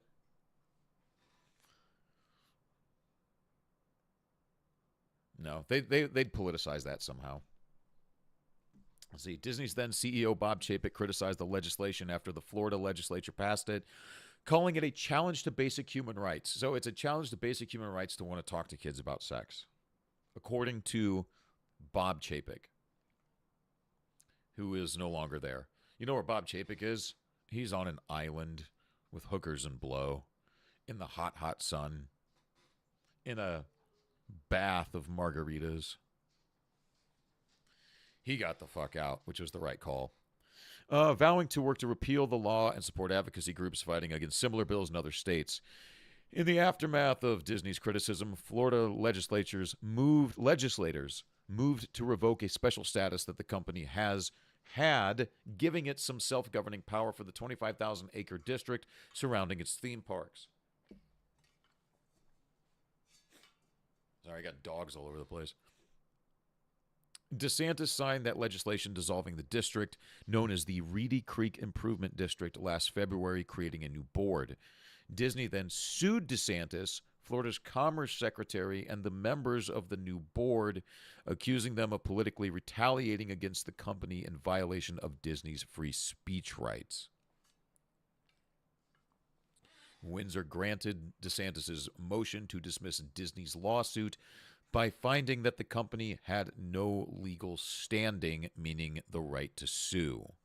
Disney has not alleged any specific actions the new board took or will take because of the governor's alleged control. In fact, Disney has not alleged any specific injury from any board action. Its alleged injury, as discussed above, is it's operating under a board it cannot control. That injury would exist whether or not the governor controlled the board, meaning an injunction precluding the governor from influencing the board would not redress Disney's asserted injury. God, my throat, my voice is going. So basically, what had happened is they had established their own board that they could manipulate. And they basically were not being held to the same laws and rules and regulations that other companies in the state were being held to. And they were getting a lot of tax breaks from it, and they could basically do whatever the fuck they wanted. And the board was just a puppet for them, and they could just tell the board to do whatever they needed to do, pass whatever rules, blah, blah, blah, blah, blah, pass whatever regulations, legislation they needed to do in the Reedy Creek District. And they could just do whatever the fuck they wanted. That's basically what it was. So now, is this retaliation by the state of Florida? 100%.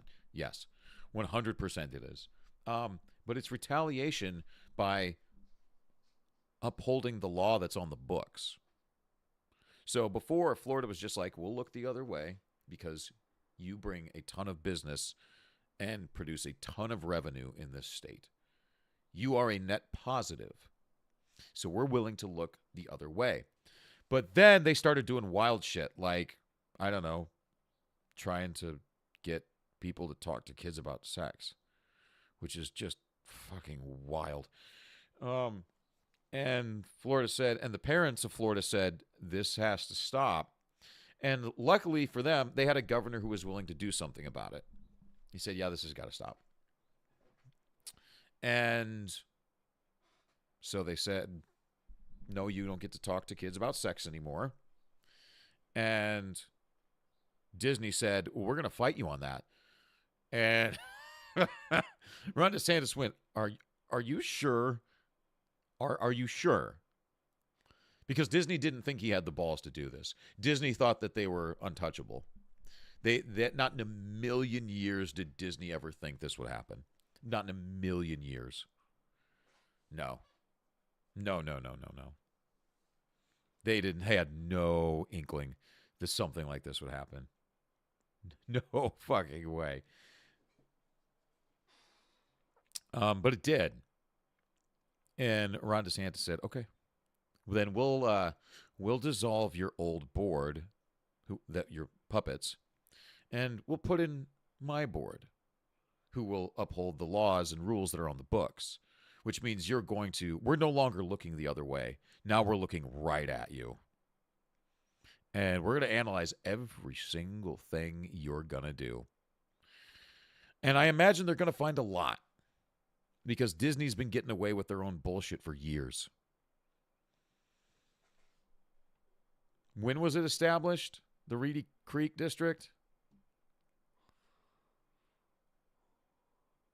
I thought it said 90-something.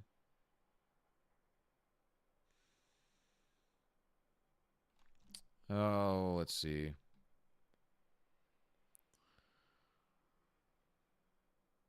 The federal court's decision made it clear that Governor DeSantis was correct. Disney is still just one of many corporations in the state. Yeah, there you go. And they do not have the right to their own special government. There you go. He said, in short, as long predicted, case dismissed. There you go. It's exactly what it was.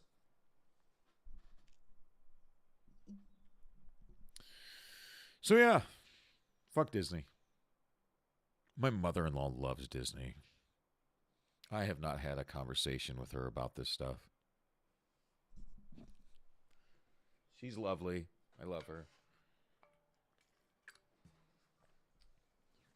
Honestly, I don't think she'd be super torn up about this. She'd probably, if I told her this stuff, she'd probably be, I don't know, disgusted. Anyway, excuse me. That's my caffeine drink. It's my pre-workout drink that I need right now for this workout that I'm engaging in. Jesus Christ, I'm a mess. That was Disney. Fuck Disney. I mean, seriously, dude, what a fall from grace. What a nightmare. Oh, there's one thing we can talk about, because I was just going to think, I was going to say that I remember, like, we used to go to Disney World, right? Have anyone been to Disney World? You know what Disney World is? I said that like it was something that no one's ever heard of. Why did I do that? You ever been to Disney World, son? I've been to Disney World once, and I was 10, 11. No, maybe I've been twice. I don't know. But as a little kid, it's cool, right?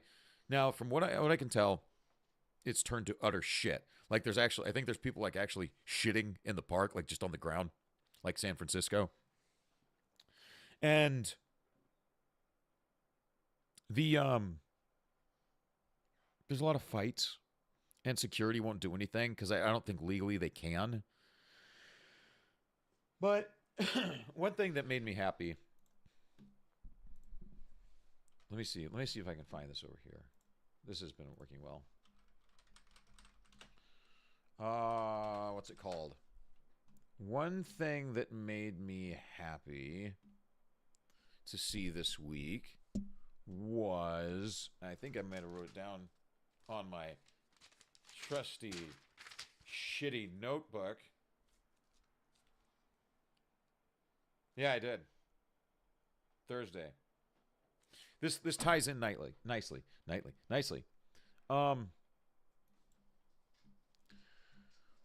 Sorry, I farted again. Universal Epic Universe opening 2025. I think I saw this on Midnight's Edge. I was watching Midnight's Edge. I saw this Thursday. Universal Epic Universe. So, where do I find... I kind of want to look at it. Well, then why... Yeah, of course I do. That's why I came here, goddammit. DreamWorks. So just announced Mardi Gras International Flavors. So that's this year at the current park. DreamWorks Theme Land coming. Here we go. New theme park opening 2025. Look at that. I mean, I know this is an artistic rendering, but that looks pretty sweet. Universal is trying to take advantage of Disney's downfall, which is the right thing to do. That looks cool. Again, it's a rendering, but 5 immersive worlds, 1 amazing theme park. Get ready. In 2025, Universal Epic Universe changes everything. Explore astounding worlds beyond anything you've experienced before. All images shown are artist conceptual renderings. Yes. Let's see. Universal Epic Universe. Let's see what else. Here we go. Extraordinary worlds. The sun, the moon, and the stars have all aligned to create a transformational theme park with amazing portals taking you worlds beyond. Celestial Park. Step into a lush green world where thrills, entertainment, dining, and shopping. So it sounds like it'd be their version of Epcot, maybe. The Wizarding World of Harry Potter. Ministry of Magic. From 1920s Paris to 1990s British Ministry. International wizarding communities and the magic that connects them.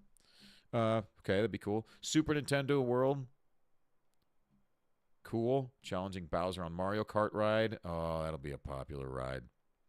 Yeah. How to Train Your Dragon, Isle of Berk. And Dark Universe. From the experience of Dr. Victoria Frankenstein to a shadowy landscape where monsters roam. Dark Universe is a world of myth and mystery. This looks cool. This looks cool. I hope it is cool. I would love to be excited for something like this. I did sign up for this. And then they have all these new hotels coming. I'm interested in this one, the Universal Helios Grand Hotel. You can't click on it. Hold on a second. Enter a divine escape with dazzling views of Universal Epic Universe. Beautiful details and celestial patterns and constellations adorn the hotel with an elegant Mediterranean-inspired feel. I'm interested in that hotel. Opens in 2025. Because if you click on this one, I mean, it doesn't look terrible outside. But like the inside, I don't like that look. That doesn't look awful. That looks okay. This inside shot, I don't like that. That's too, I don't know, sanitized. This looks like, you know what this looks like? This looks like a corporate food court. Like a food court in a big corporate building in San Francisco. I don't like that. Oh, that's all they got. The outside looks okay. Not terrible. The inside does not look good. Look at those chairs. This is a rendering. Right? Yeah. I don't like that at all. It's weird in the rendering how they have everyone looking the other way. None of the... I mean, you get like this generic character's face and this generic character's face, but they're at a distance. Like none of them are looking this way. The only one's facing this way. You can't make out any details. None of them want to look at you in the eyes. Why? Is this some weird AI thing? Anyway, I just tied into excuse me. That just sprung into my brain when I was thinking about Disney. So that's cool. I hope that's cool. I would like to be excited about something like this and take a vacation down to Florida. I do love Florida. I really, really do. It'd be nice to go down to something like this. Whoops. Okay. What else did I want to talk about? I'm going to have to... this way's fine, isn't it? Is this way fine? I don't know. Let's see what we got here. There is at least one other thing I wanted to talk about, and that was DSP lost his mind about something. I'll talk about DSP because DSP is in the culture of the internet and gaming and stuff. Let's see if we can find out what the fuck happened with him. DSP. It just happened.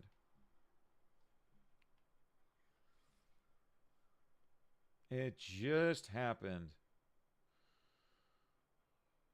Where is it? Oh, I think I saw it on Gundam stream I saw it on Gundam stream.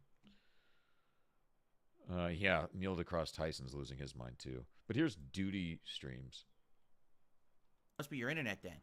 Yeah, everyone else is saying it's you. All right, anyway. So, I'm 3 hours into Like a Dragon Infinite Well. How long is this? It was 98% cutscenes. In the entire time there, I must have actually controlled Ichiban Kasuga. I don't want to watch this whole fucking thing. This thing's like 15 minutes long. This is on Duty streams. I thought he was gonna... Oh no. Let me see if I can find it on Gundam's stream.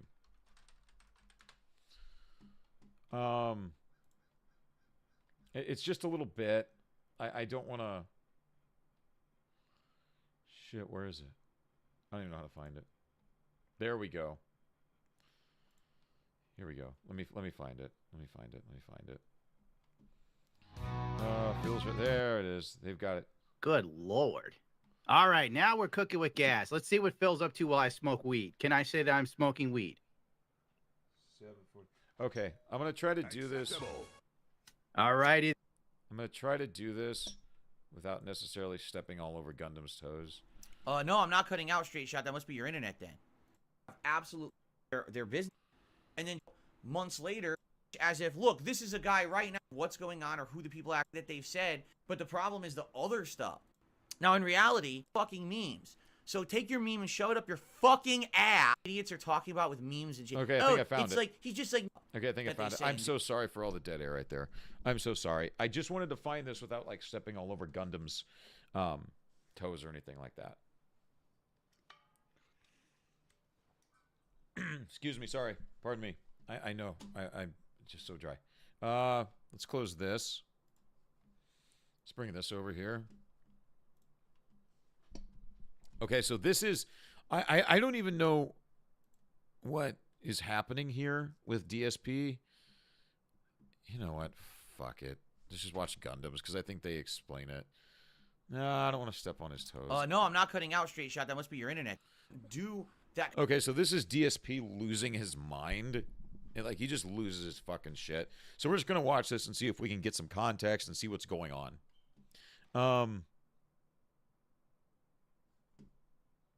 God damn, how long is this for? Kind of risque commentary. You know, some of this stuff was stuff from 10 years ago before that I haven't done since, and I publicly apologized for, right? So, literally, that's exactly the story of Like a Dragon. Showing things out of context, not representative of what's going on or who the people actually are, but making shit up for drama's sake, and now they lost their jobs because of it. And I'm playing, I'm like, dude, this is my fucking life. This is exactly what happens to me on a daily basis. I have stalkers on the internet who just make shit up. You know, they have never substantiated their claims of anything that they've said in these things that are ridiculous. You know, every once in a while, you say, okay, we'll feel rage today playing. So if you guys, I'm sure everybody knows who DSP is, but DSP has this tendency, he has this habit of, excuse me, he has this habit of just saying some cringe shit and saying some wild shit and not realizing how cringe and wild it is until maybe like days or weeks later after everyone has roasted him for it and everyone calls it out and everyone's like, Phil, why would you fucking say this? It's so fucking stupid. Like, why are you acting like this? And then he says that all of these people, in doing so, he says that all of the people who call him out are making his life difficult because they're hurting his viewership, because people won't want to watch him if these people are constantly making fun of him and calling him out. God. But they're only calling him out and doing this based off of shit that he already said and did. Right? So Phil will say cringe shit. He'll do stupid shit. And then people will call him out for it. And he gets mad at that. He gets mad for being called out on his bullshit.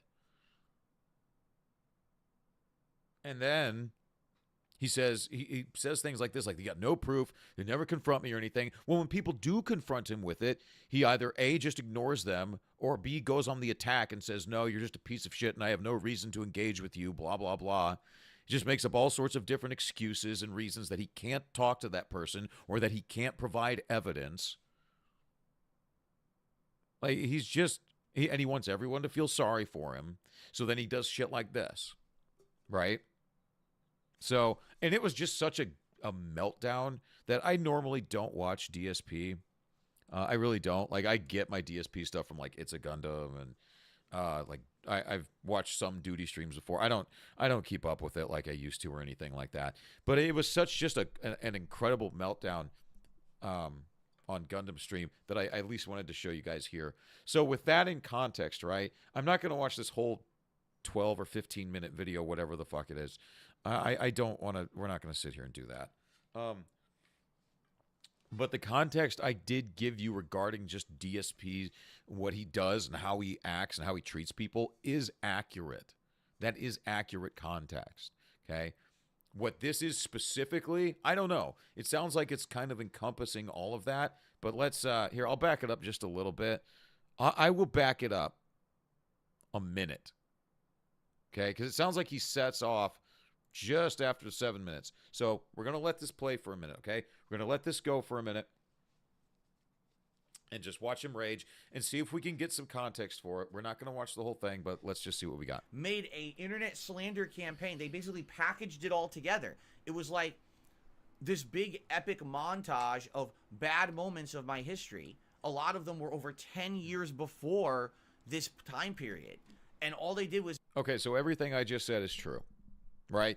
He's complaining about people who are calling him out for past bullshit. Okay, now yeah, if it's like 10 years old, sure, let it go. Some of the shit is hilarious, right? You all know the whole DSP story, right? About how he left his webcam on while he was wanking, right? I mean, like the full wank, like the full 20-second wank.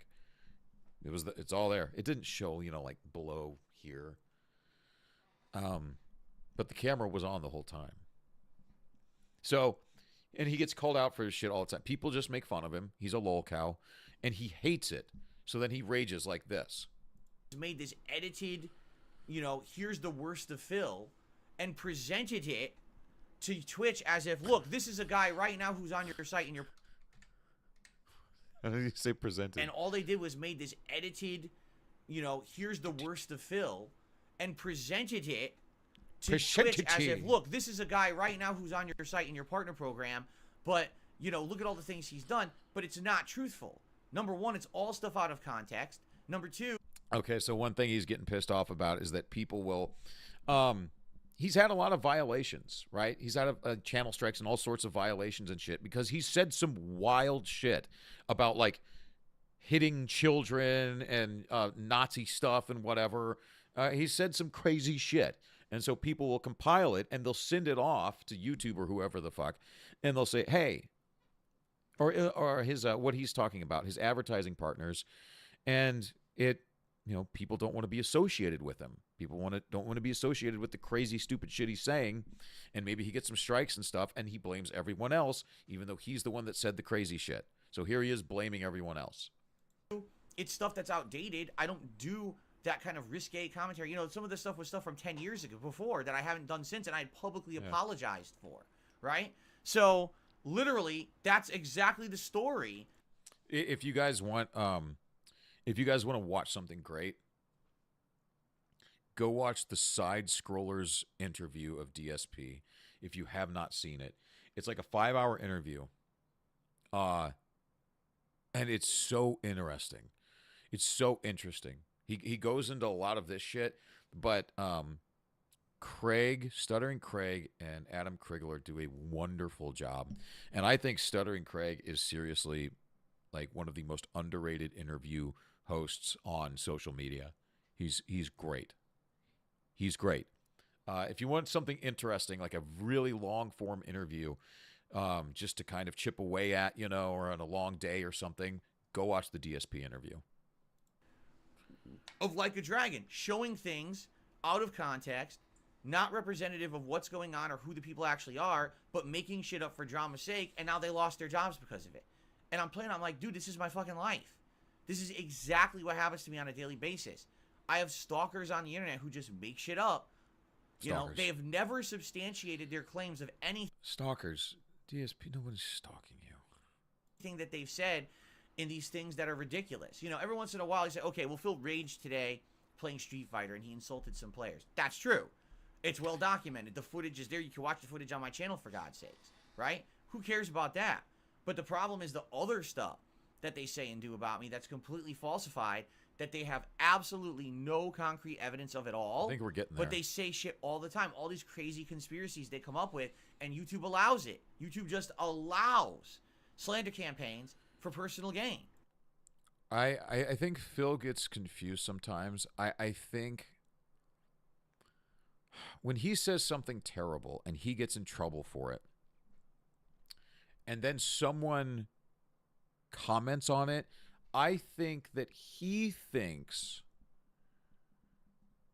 that it's slander when people comment on the bad things he said because his original comment was considered bad. Do you follow me? So he's using like some transitive property of his own bad comment. He's like, well, wait, if they're commenting on my bad comment, doesn't that make their comment slander? Because my comment was bad, they can't comment on it.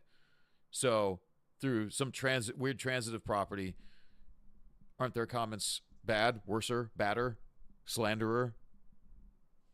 I think that's what he thinks. He doesn't know what it means. If he does, he's being disingenuous, which is not a shock. It's insane. Now, in reality, it's funny because, you know, by the way, how about this? I don't know what the fuck idiots are talking about with memes and shit. Oh,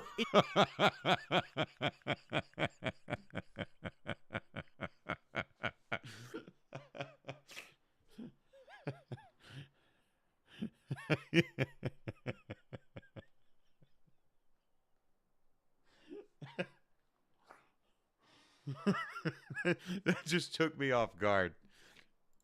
It's like, hold on, we're gonna. Now, in reality, it just really caught me off guard. You really laid into that one.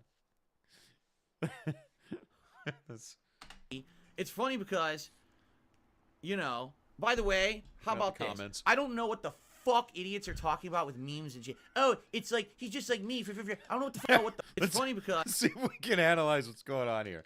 He's looking at the comments. Somebody said something. His whole demeanor just changed. Somebody said something. Somebody wrote something he didn't like. Let's see if we can figure out what it is. Personal gain. It's insane. Now, in reality, it's funny because it just changed. You know, right by there. the way, how about this? I don't know what the fuck idiots are talking about with memes and shit. Oh, it's like he's just like me. I don't know what the fuck you're talking about. I don't follow your dumb fucking memes. So take your meme and shove it up your fucking ass, because I have the ability to make an observation that's factually fucking based. Just because I'm Darkside Phil doesn't mean I get to ignore fucking facts that the characters in this game are going through what I go through on a daily fucking basis. Shut the fuck up. I'm not taking your shit. I don't care who the fuck it is. There's people in the chat right now. Oh, he's doing a meme. Oh, this is cringe. Shut the fuck up and eat it. Eat it. Give me your mailing address. I want to mail you a spoon so you can eat shit out of my fucking ass. I'm tired of people saying that because I am who I am. I can't say a factual observation.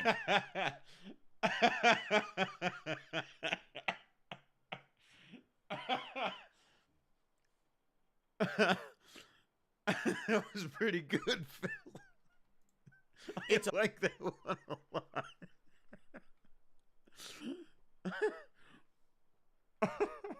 I like that one. Give me your mailing address. I want to mail you a spoon so you can eat shit out of my fucking ass. I'm tired of...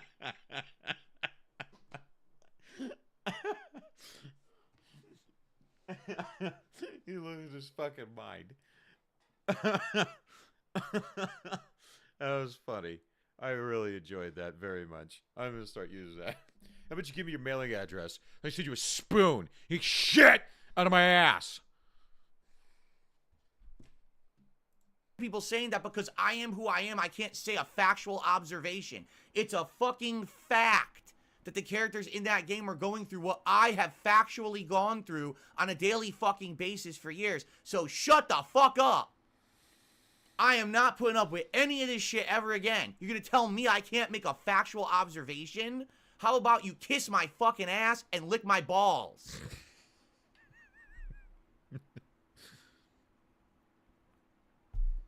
All right. Yeah. Oh, no tips tonight. And I'm fucking pissed about it. Because I see this shit. Oh, he can't say that. Oh, yeah? I can't say a fact? What's the fact? Now I'm just kind of interested what he's referring to as a fact. I guess I almost should have watched the whole thing. I don't want to keep you here for that, though. What fucking world do we live in that I just can't wanted say to a fucking fact, you bitch? Kiss my fucking ass. Here's a spoon. Enough is enough with this shit. Oh, yeah, boy. King be cruel. King be bitch. You're gonna say dumb shit like that in the fucking chat, and everyone else who said that too, because people in the comments, all my haters saying it in their videos. So now we know what you're watching every fucking day, right? You dumb fuck. Shut the fuck up. No one cares about your bitch ass memeable opinions. There's facts, there's reality, and then there's your bullshit world that you live in on the internet where you circle jerk each other with your conspiracy and your nonsense, and no one fucking cares about you except your circle jerking community. The problem is there's too many of you. Then people do care. If you're saying it's like, well, nobody cares about your community, but your community is just so big. Sounds like people care more about that community than your community. I mean, if it's a growing community, Phil, people care about it. Many fucking idiots. And enough is enough with this shit. It's time to call it out.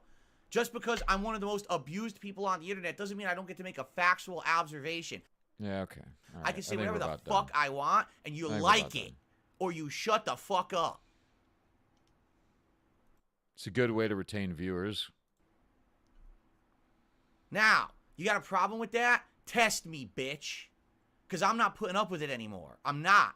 I'm not going to have people come in here on my streams and fucking other videos and say, oh, look, I'm like him, just like me and him. Shut the fuck. No one even knows what you're talking about. I've never even heard the meme before because I'm not an asshole. I'm not a fucking dumbass, mouth-drooling idiot. Okay. I don't follow the dunces follow on the internet. It's my life I'm talking about. I think we might be done. Right? And it's true. Follow the plot of this game. This is exactly what I've gone through. We're done. Okay. I'm interested in what game he is. What the fuck? That's not. I don't like that. I'll give Duty a thumbs up. I wonder what game he's talking about. I'm not kidding you. It was 98% cutscenes. In the entire time there, I must have actually controlled Ichiban Kasuga. Oh, that's right. Yakuza. That's right. He was playing Yakuza. Okay. I remember now. Okay. I haven't played that. Whatever. There it is. That made me laugh. That was worth it. A little bit.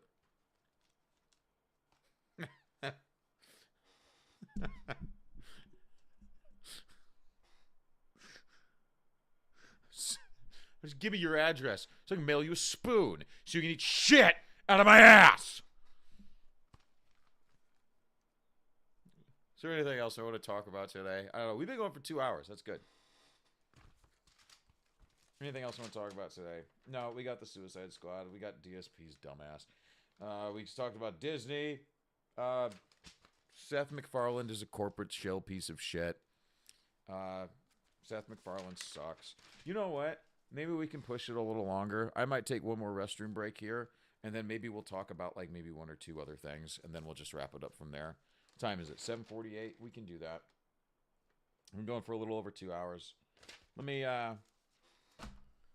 take one more restroom break, and then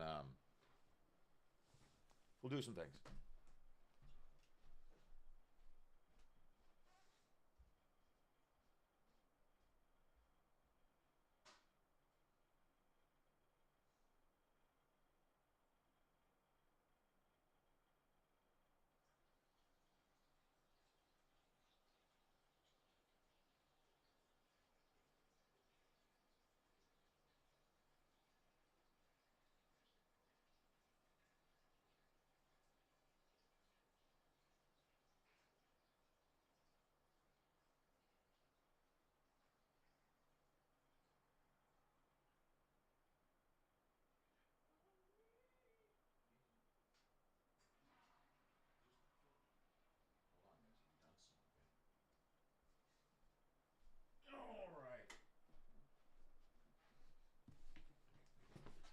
Okay. All right, let's I turned the light off in here. Now again, I don't have a ring light that works. I turned the light off in here, so maybe because it's starting to get sunny outside, I don't know if the light's gonna be better or worse. Or how's it gonna look? That actually doesn't look too bad. I actually think that looks better right now. Boy, if we can get some good natural lighting in here in the morning, then this will be good. I think that lighting looks a lot better. See, I'm not that bald. Not that bald. Oh, I'm even on the screen. Look at that. Okay. So, let's finish up with a few things. Oh, I know what I wanted to do. Let's run some housekeeping here. We went over the Suicide Squad. We went over DSP. Went over Disney. What else did we talk about? We looked at Universal Epic Universe a little bit. I hope that's good. We looked at the trailer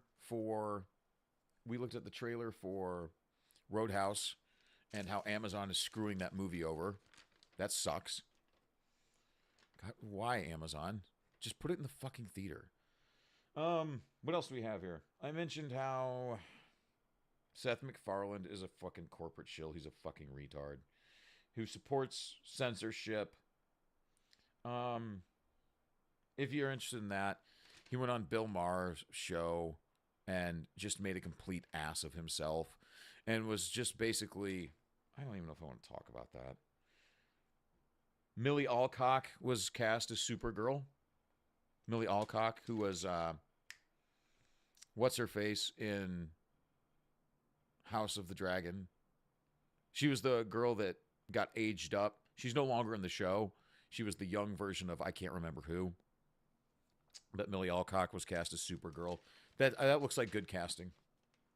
That looks like good casting. Oh.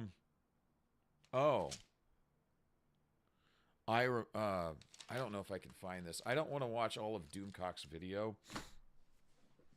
But according to Doomcock, this hasn't been fleshed out yet, so I don't know if we should really go into this too much. I don't know if we'll watch the video or anything like that.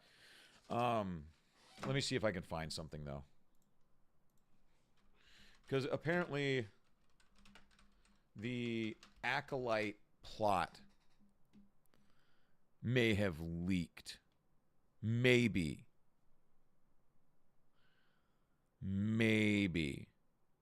And see, the only thing that comes up when I Google that, though, Acolyte plot leak, is the first thing. God damn it, sorry.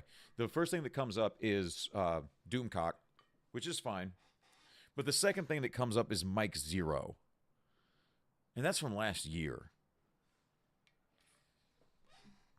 So, when was this? That was a month ago.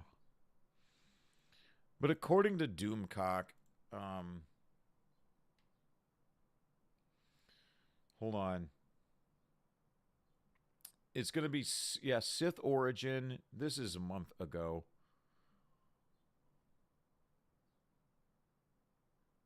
I don't know. Doomcock basically said that, shit. Maybe we should just go watch it. Let's just, fuck it. Let's do it.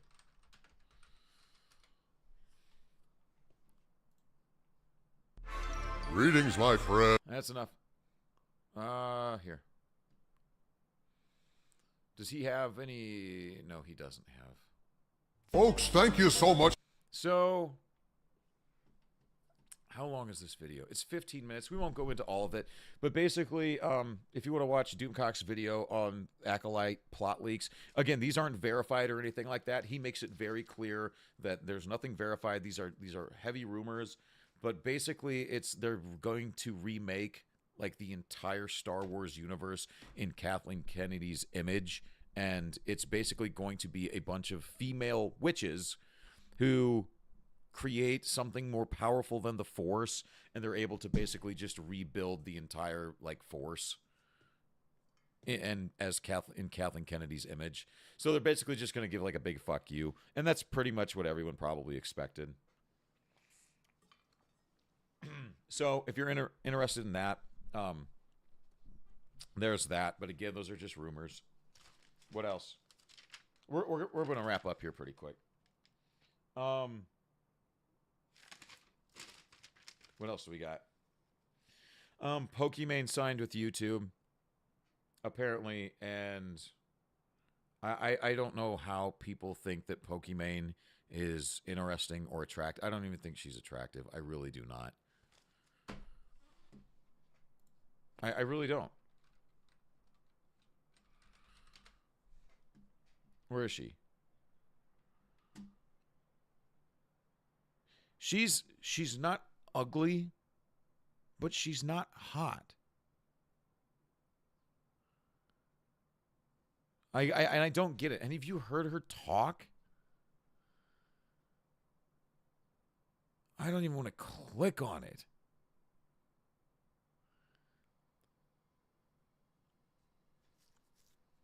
And she left Twitch because Twitch is burning. Twitch is collapsing, so she left Twitch. And she's on YouTube now. So there's that, for whatever that's worth. I'm sure she signed a very nice deal. I wonder, let's see. Pokey deal with YouTube. I wonder how much they're going to give her.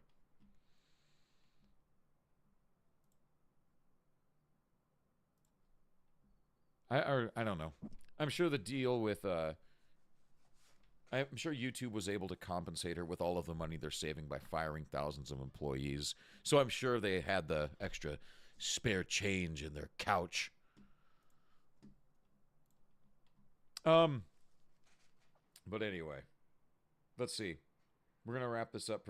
One more thing. I just D&D might be getting sold. Dungeons and Dragons is getting sold off by Hasbro. They might get sold off to a Chinese company. There's gonna be more to come on that. And I think we're gonna wrap it up, guys. But the last thing I wanted to do was react to the Dune trailer. That's the last thing I wanted to do, because I haven't they came out with a new one. And that comes out. I already got my tickets to that. I have my IMAX tickets to this. Apparently these tickets are starting to sell out pretty quick. You might want to get your IMAX tickets, or just your tickets. Let's see. I just wanted to react. I haven't seen the third trailer. This is Dune 2 Part 2, new trailer, The Duel. There's trailer 3. God, this is a month ago?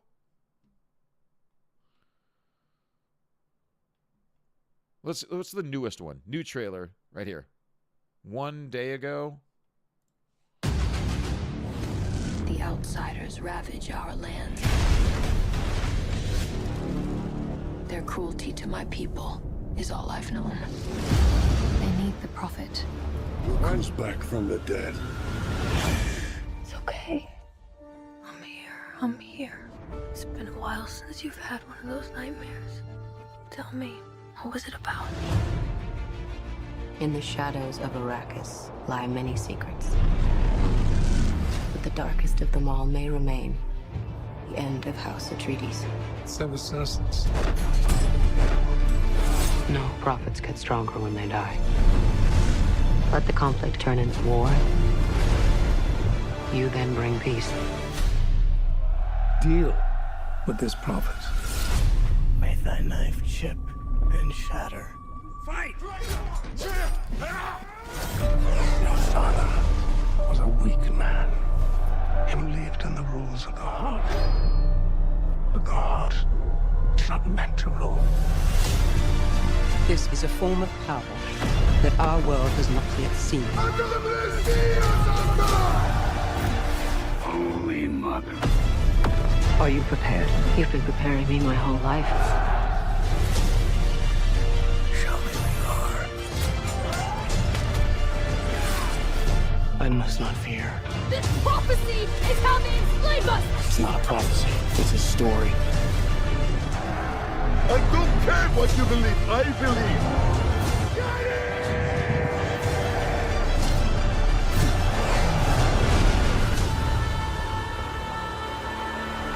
You know, I'm the only one who believes you're gonna make it. Anything else I should know? Okay. Okay. All right. I hadn't seen that one yet.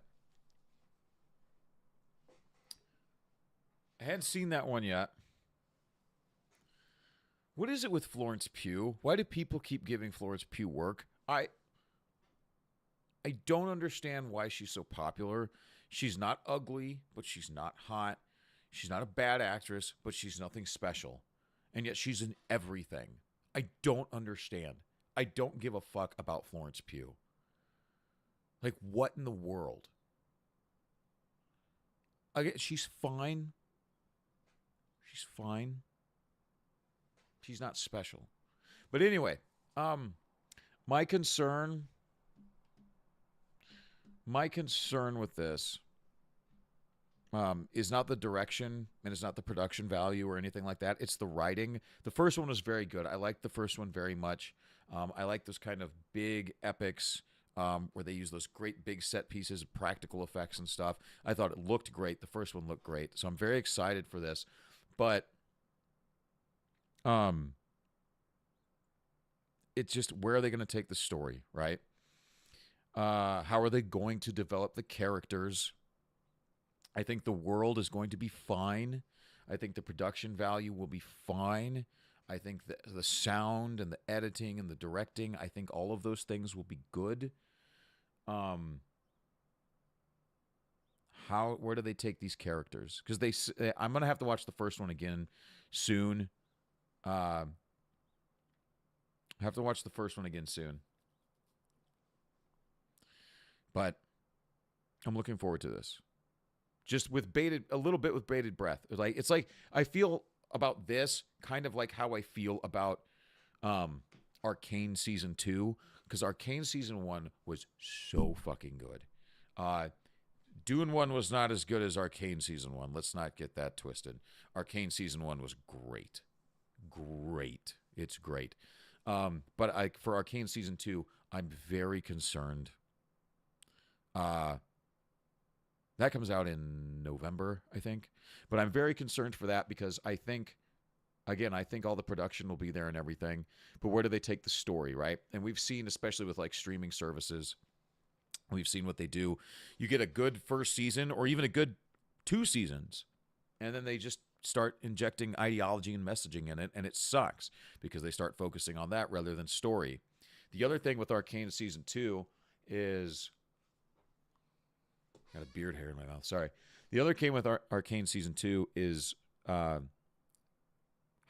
are they going to deal with the loss of Silco? Because Silco was such a great antagonist. He was smart. He was cruel. He was well balanced. He was a very good antagonist. So how are they going to deal with that? But again, that's a little bigger than this. But I kind of have the same concerns a little bit. Some of the same concerns anyway. But it looks good. Looks like it'll be cool. But anyway, I think that's it. I think that's it. But I would be remiss. I do have to do something real quick. Hold on a second. We got one more thing we got one more thing we gotta deal with. One more thing. And it's worth it. But here, I think I know the best way to do this. I think I absolutely know the best way to do this. Hold on. Okay.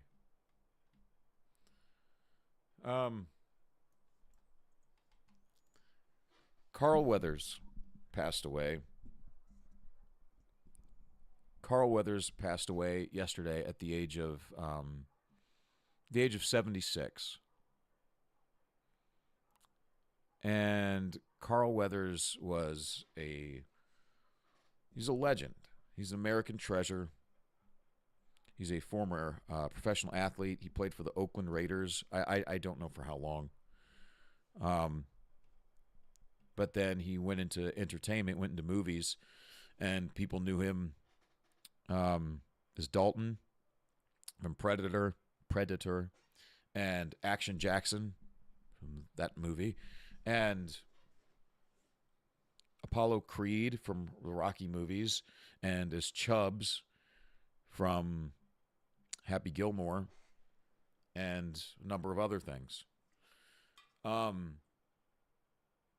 But by all accounts, you know, I certainly never met Carl Weathers, but by all accounts, he was a wonderful man, and I'm sure a lot of you have been reading many of the tributes, many of the things on social media. God damn this thing.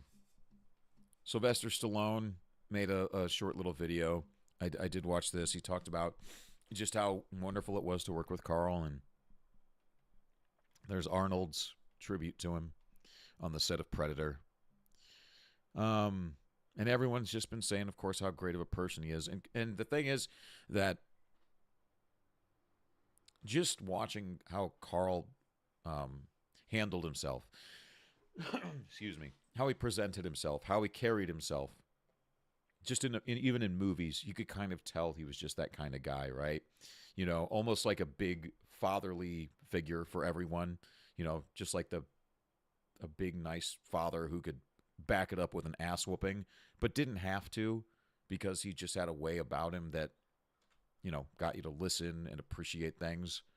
It really seemed like that. He just gave that off that feeling, right?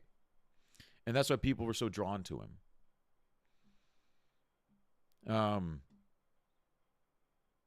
I mean, it's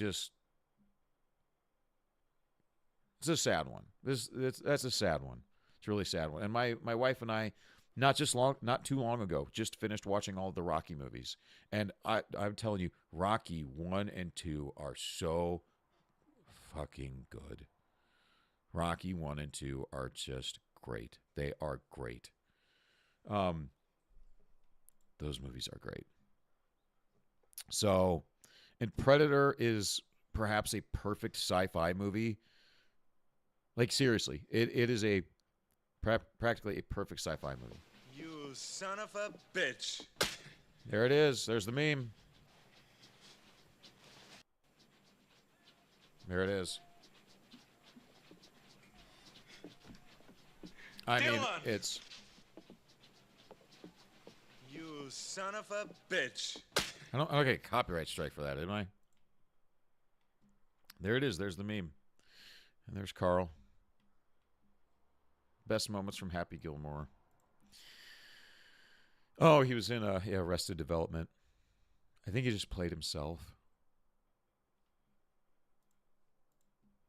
He was just great. He was just great. So, everyone's paying their just respects. Jesse Ventura, everyone. And I know I'm sitting on this for a while, but man, oh man.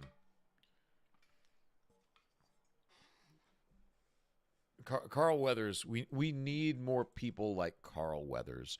And another person that made a great, Danny Trejo, another person who wrote something great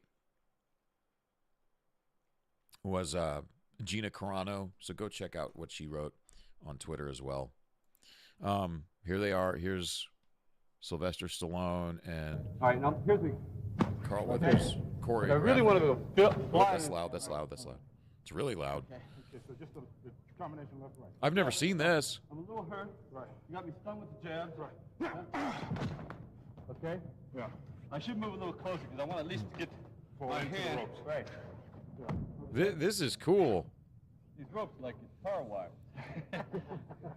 Okay. Look, Carl's being serious about this. Left, right. He's hurt. Now, I'm going to hang. Yeah, Carl Weathers was in great shape, man. He was in amazing shape. You go back, and they pick me up. I don't know where. They throw water on my face and say, This Why is didn't great. you take bookkeeping in high school? Maybe we'll do the last one. We're in the 14th Watch round. this little bit right here. See what happens, and then we'll stop it right here. That one where he goes down. Come on now. 15th round, 14th. All right, Carl, you come out.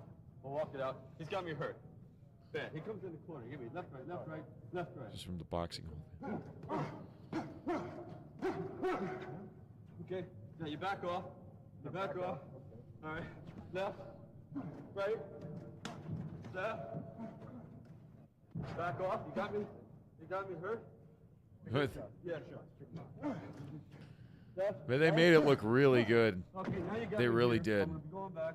You hit me with the left. Anyway. And the big. Anyway, there's that. Carl Weathers, man, a legend. Rest in peace, man. 76 years old. Very sad. But all his loved ones, his family and friends will see him again. So, go watch Rocky 1 and 2. Anyway, guys, I think I'm going to wrap it up right there. I've been going for about 2.5 hours. And maybe I'll do this. I don't know. You guys can comment, like, share, subscribe to whatever. I don't know what we do with live streams. Damn it. I don't know what we do with live streams. But if you guys are interested in something like this, just let me know in the comments or whatever, or on Twitter. I'm on Twitter as well. So let me know on there. And if it's something that you'd want to see, but maybe at a different time, let me know there too. There's no guarantees that I could do it at said time or whatever, or a requested time or anything, but I will try, because I would like to do this more. I would like to give you guys more while I'm working on the bigger projects. Oh, another thing. I will be seeing, the missus and I are going to be seeing Argyle this afternoon at 2:30 p.m. Central Standard Time. That may turn out to be a fucking disaster, but we'll see. So I will be doing a out of the theater review. I haven't decided if I'll do that like in the car or if I'll just sit down and do a live stream right after that. I'm leaning towards live stream, but we'll see. But yeah, so we're gonna do that, and then again, tomorrow I'm gonna be laying down all of the audio, the recording all of the script audio for the Mask of Zorro breakdown. That video is probably going to be close to 2 hours, so that's why it's taking so long. It's a great movie, and I'm having a good time doing it. And I'm looking forward to sharing that with you guys, but I don't want to rush it. I want to do things the right way and make it good for both you and me. So I think that's going to be it. I think we're going to stop right there. But for all of those who may have stopped by, who looked for even just a second or two, I appreciate it. I really, really do. I'm very grateful for any and all support. I have a wonderful time doing this, and I'm looking forward to doing this more and having more conversations with you guys just about entertainment and culture and what we can do to retain and maintain our culture. Because if we don't do it, nobody will. And that's the truth. So with that being said, guys, I'll stop it right there. So take care of yourselves and take care of each other. Never, ever, ever stop telling stories. All of human history is a story. Never stop telling stories. Anyway, guys, have a wonderful weekend. I'll talk to you guys later. See ya.